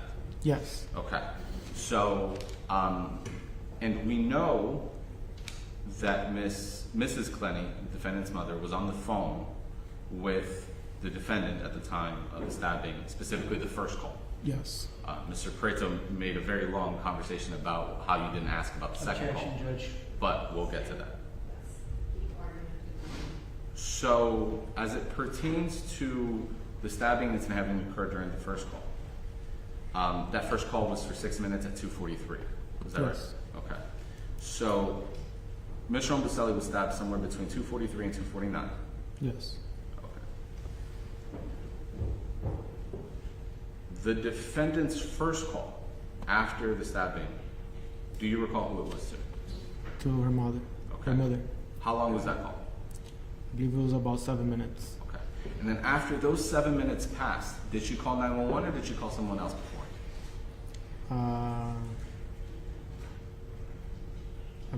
I can't remember. Okay. I'll direct the court to the records. And then she called 911. Yes. So, in a nutshell, she waited 10 minutes before she called 911. Yes. Objection, Judge. It's facts, not in evidence. I'm eliciting the fact to be in evidence.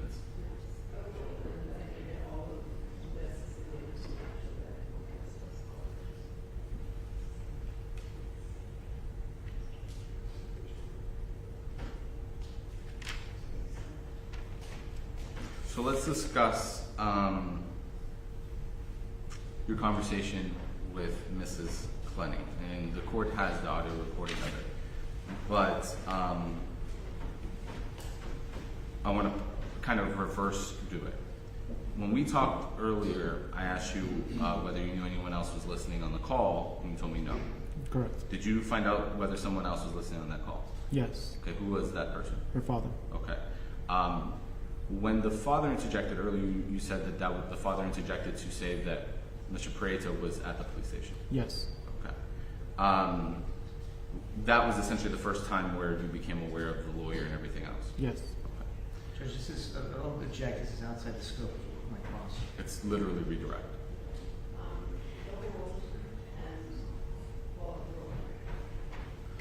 So, at that point, when you got up and left to go let Mr. Prieto into the police department, that ceased your interview with Mrs. Clenney. Yes. When you interview witnesses, do you interview them together or separately? Separately. Why do you do that? So they don't share information with each other, and we can get two different understandings of their side of the story. So, not having known that Mr. Clenney was on the other line of that phone, you don't know whether he was feeding her answers or not? Correct.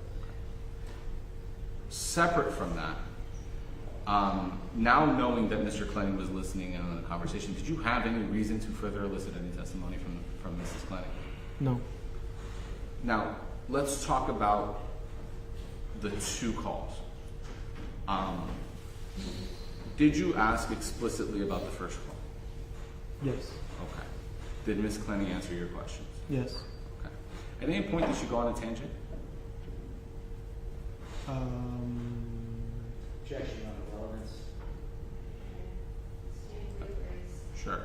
While talking about the incident that happened April 3rd, at any point in time did she stop talking about the April 3rd incident and start talking about the week prior?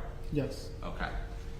At any point in time after talking about how terrible the victim was. Did she ever return to the date of incident? No. Okay. So Ms. Clenney not only didn't discuss the second call, but then she redirected Yes. to a separate incident. Okay. Can the defense put on the text messages? The text messages that you showed from Mrs. Clenney? The Can you put them on? Yeah. Yeah, the.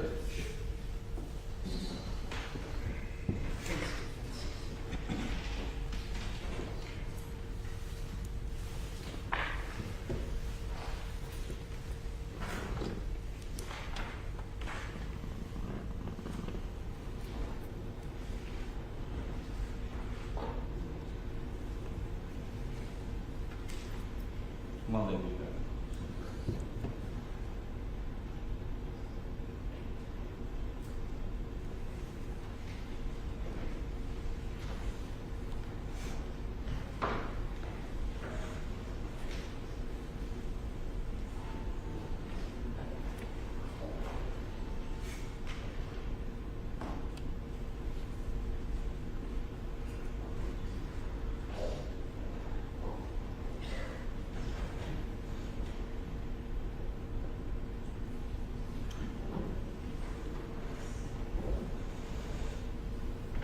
So Defense Exhibit C are the screenshot of the text messages, right? Yes. And Mr. Graves will discuss with you how 404 is just because they were screenshotted Central Time, and so on and so forth.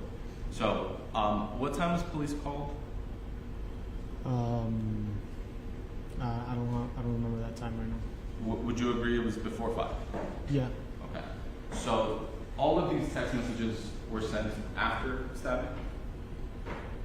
Well, I can't really tell. Well, the first message 4:04 p.m. Yeah. Do you have an iPhone? Yes. Okay, so do the messages kind of load reverse chronologically? Yeah. Yeah. Okay, so you agree that these messages were sent after the stabbing? Yes. You've reviewed the body camera in the case, yes? Yes. When the officer that first arrives and renders aid, what does he do to Ms. Clenney?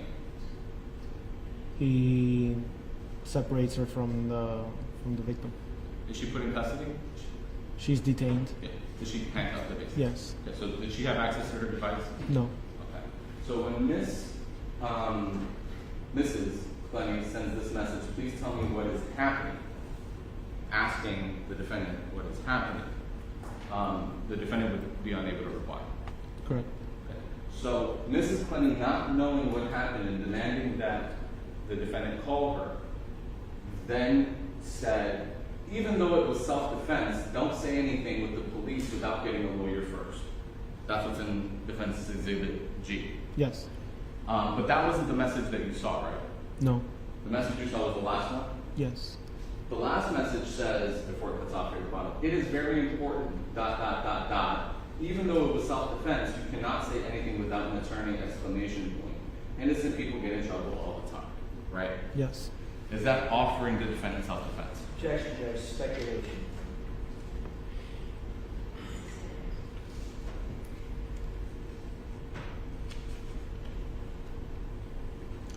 So I want to talk to you about why you didn't talk to Mrs. Clenney and Mr. Clenney any further. After your investigation, et cetera, then you briefed the state, and that's where we were at. At some point, did you realize that Mrs. Clenney's statement was kind of inconsistent with everything we talked about? Yes. Okay. Would her further statement have contributed anything either positively or negatively in your investigation? No. Okay. Why not? Because she might want to make up any more excuses or change something she says.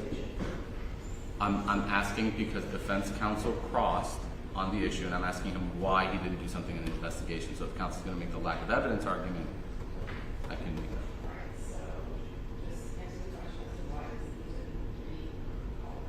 Why didn't you interview Mrs. Clenney? Because I didn't know if they were going to try and make up a new story or change anything from that date of incident. What about Mr. Clenney? Is that the same answer, I suppose? Yeah, pretty much. Objection. Okay. Why not Mr. Clenney? About the same answer.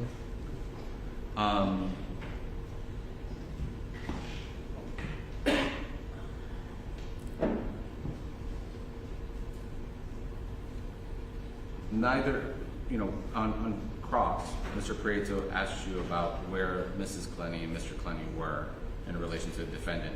And if I recall correctly, you said that they were in Texas and she was here. Yes. Were they witnesses to this incident? No. So they do not know what happened inside of the apartment. Correct. No further questions.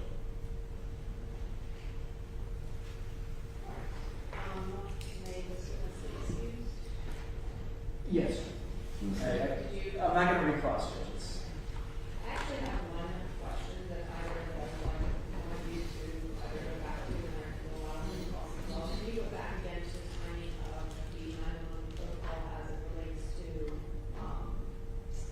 the phone calls that the defendant was making?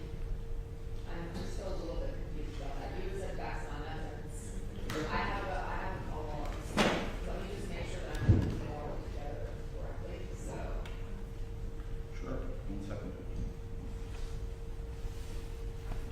Detective, I'm gonna ask you to step down. Just to get through the screen. And then you have questions about this, Mr. Correa? Yes.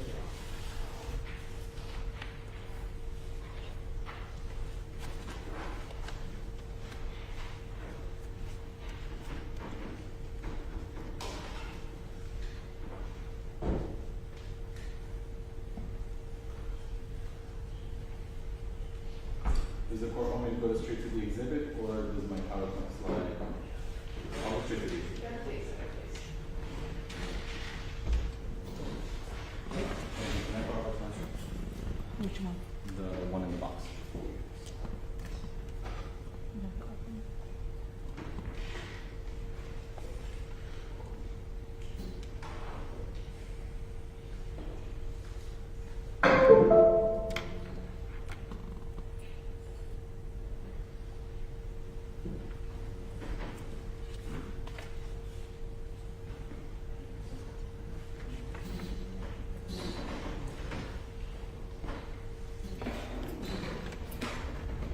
Detective, I'm showing you what's in evidence as stated to the 16. It's exhibit 1.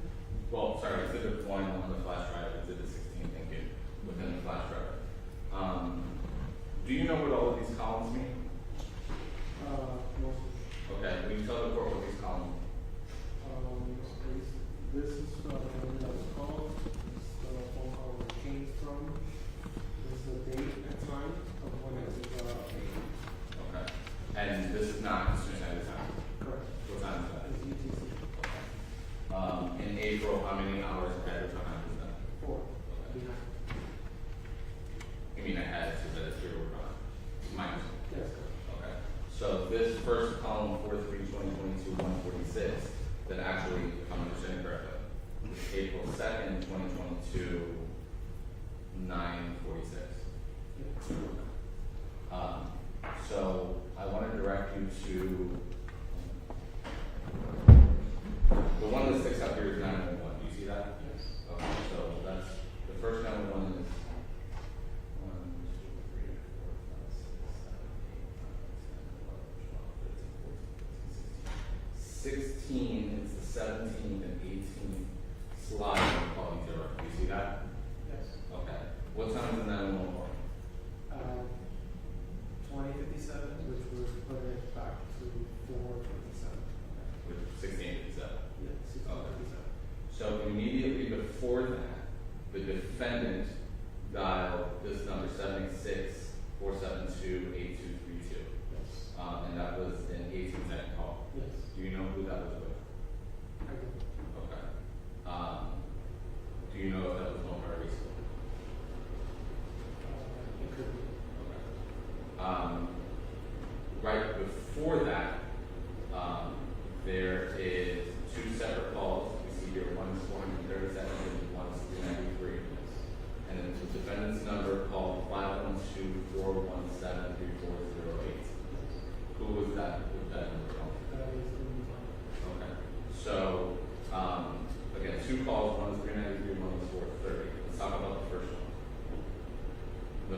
one was at 20:43. What time is that planned at?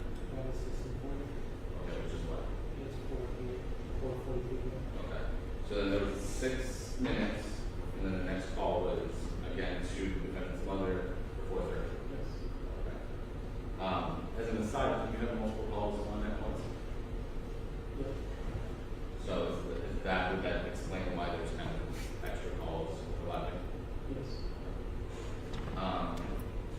Right before these two calls, there are 1, 2, 3, 4. There, is it 1, 2, 3, 4? Yeah, 4 calls from 512-745-3582 to 214-789-9531. Do you see that? Yes. Okay. Whose number is 214-789-9531? I believe that was the victim's call. Okay. And then, so let's go from oldest to youngest. The first call in that chain is 1955. What time is that local time?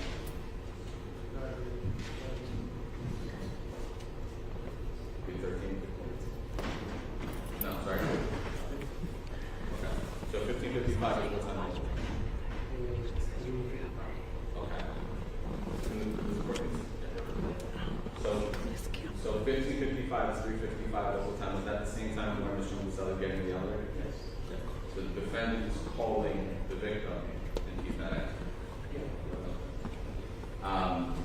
The defendant does that one more time, exact same minute. Do you agree? Okay. And then again, 6 minutes later. Okay. And then finally at 20:43, he does get another call. This one was answered. How do you tell that this one was answered? Because it was one of my friends. Okay. And then 5 or 3 means okay. Just for the record, I'm sorry I keep interrupting you. What does it mean? It means that I was call was placed, but I hung up. So, just I guess put a pin in it and how much time passed between the first call to mom and the defendant call to them? So 2043 to 2057. 11 minutes? 10, 11 minutes? I think math isn't our best option. Would that be 14 minutes? 14 minutes. Okay. I believe, I don't know if the court wanted me to inquire any more about that. That is helpful in answering any questions.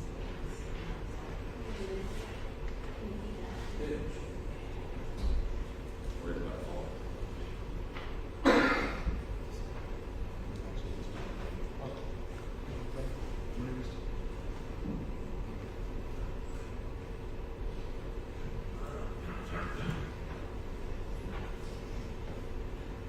You need a better set.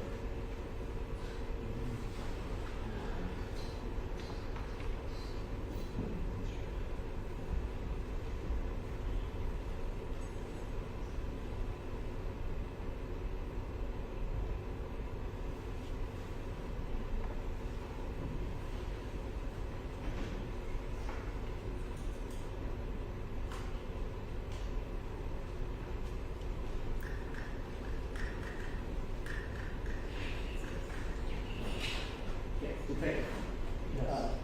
And so, going back, so the 911 call, and just kind of, without converting the time, I'm going to use the time here, it's a little easier because math is not your strong suit or mine, okay? It says 2057, there was a call from 911, right? And right before that, there was a call to the 512-745-3582, correct? Yes. This column here is the number called, correct? Yes. And what is this column here, the CPN? I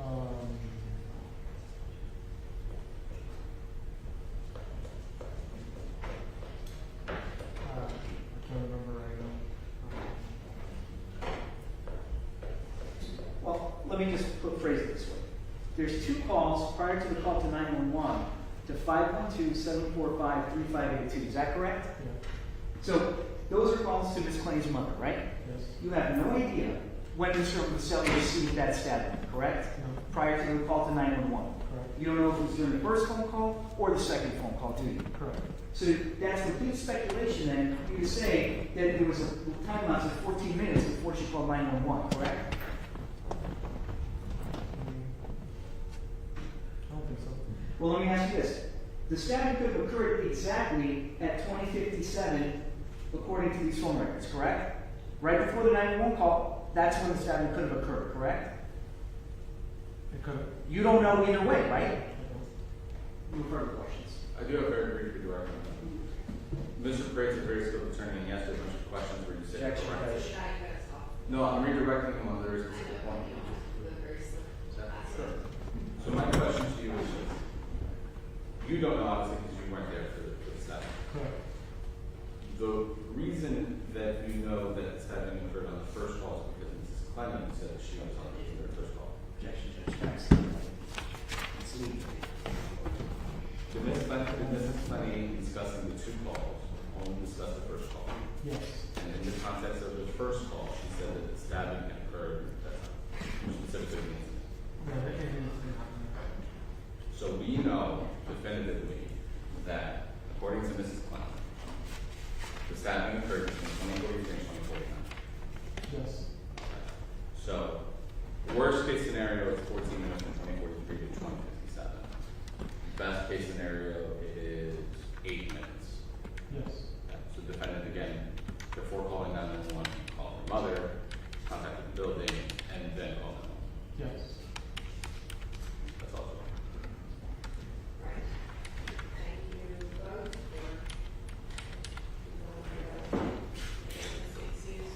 As far as decision is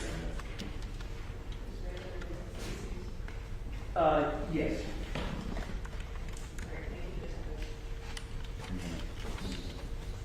So Judge, I did reach out to the medical examiner, I spoke to him. I also spoke to your judicial assistant. She believes that you have availability for Thursday afternoon at 2 o'clock.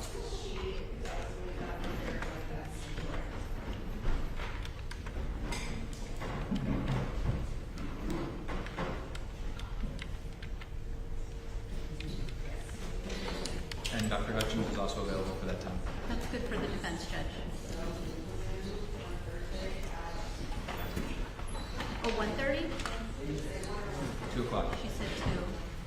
Whatever the court wants, we're available, but I think your JA said 2.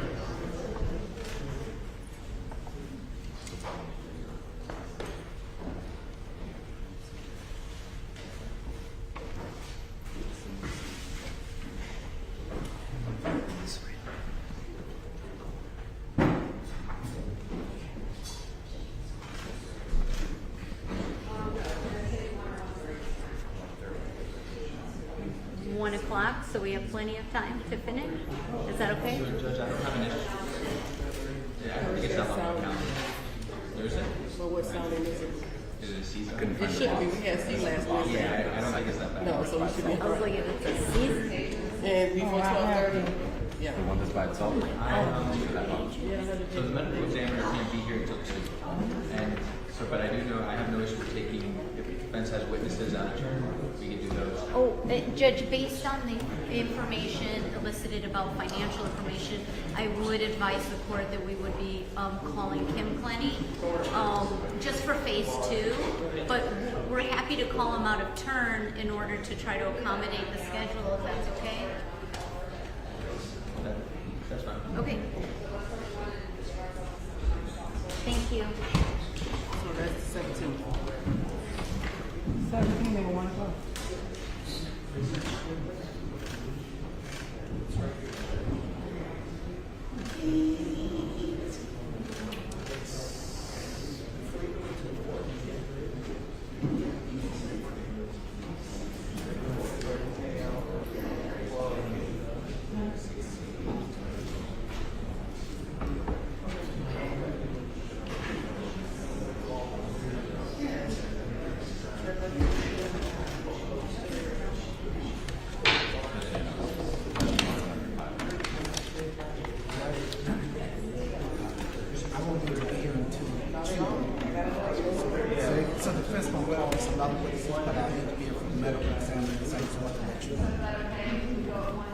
Yeah, Dr. Yeah,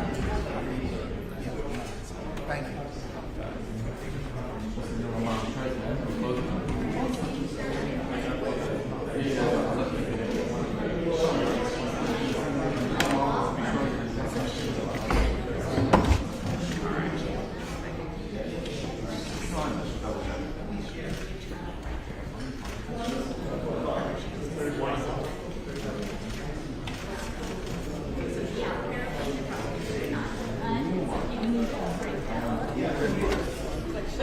Oh my God. I am not late. You're just late. And, no, yeah. Thank you.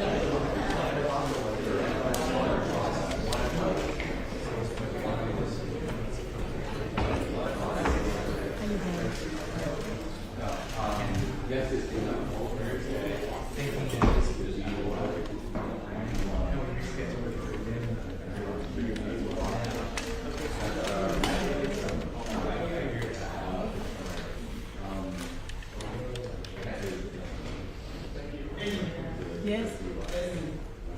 Desiree what? Give me the name, sweetheart. What's your first name? Jacqueline.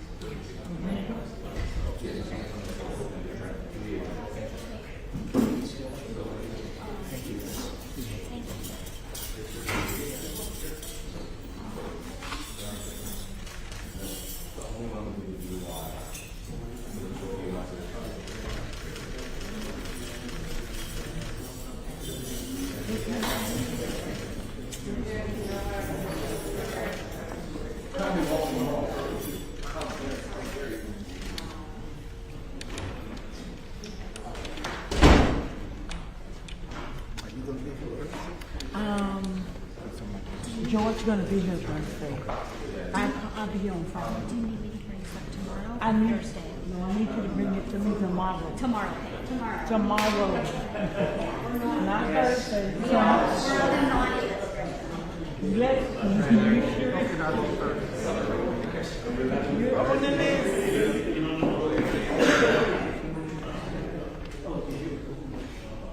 Okay, I can do it.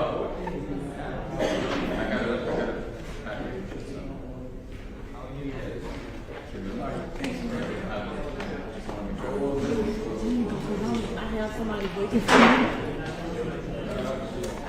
I wait, I'll be downstairs. No, we can do a witness list. Yeah, it was like 30.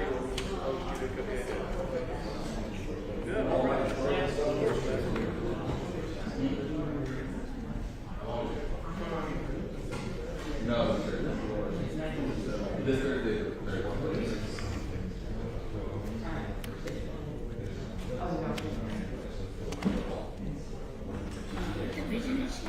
Two.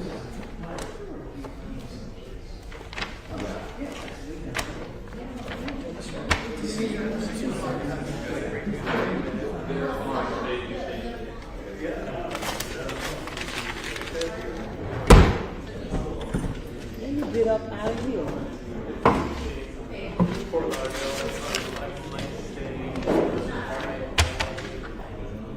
It's gonna be very short. No, it's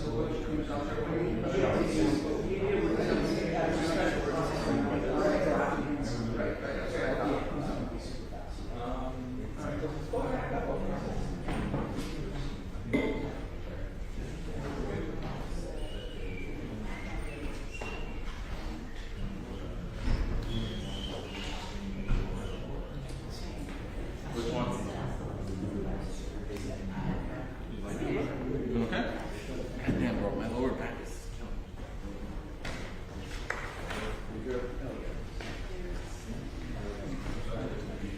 It's okay, no worries.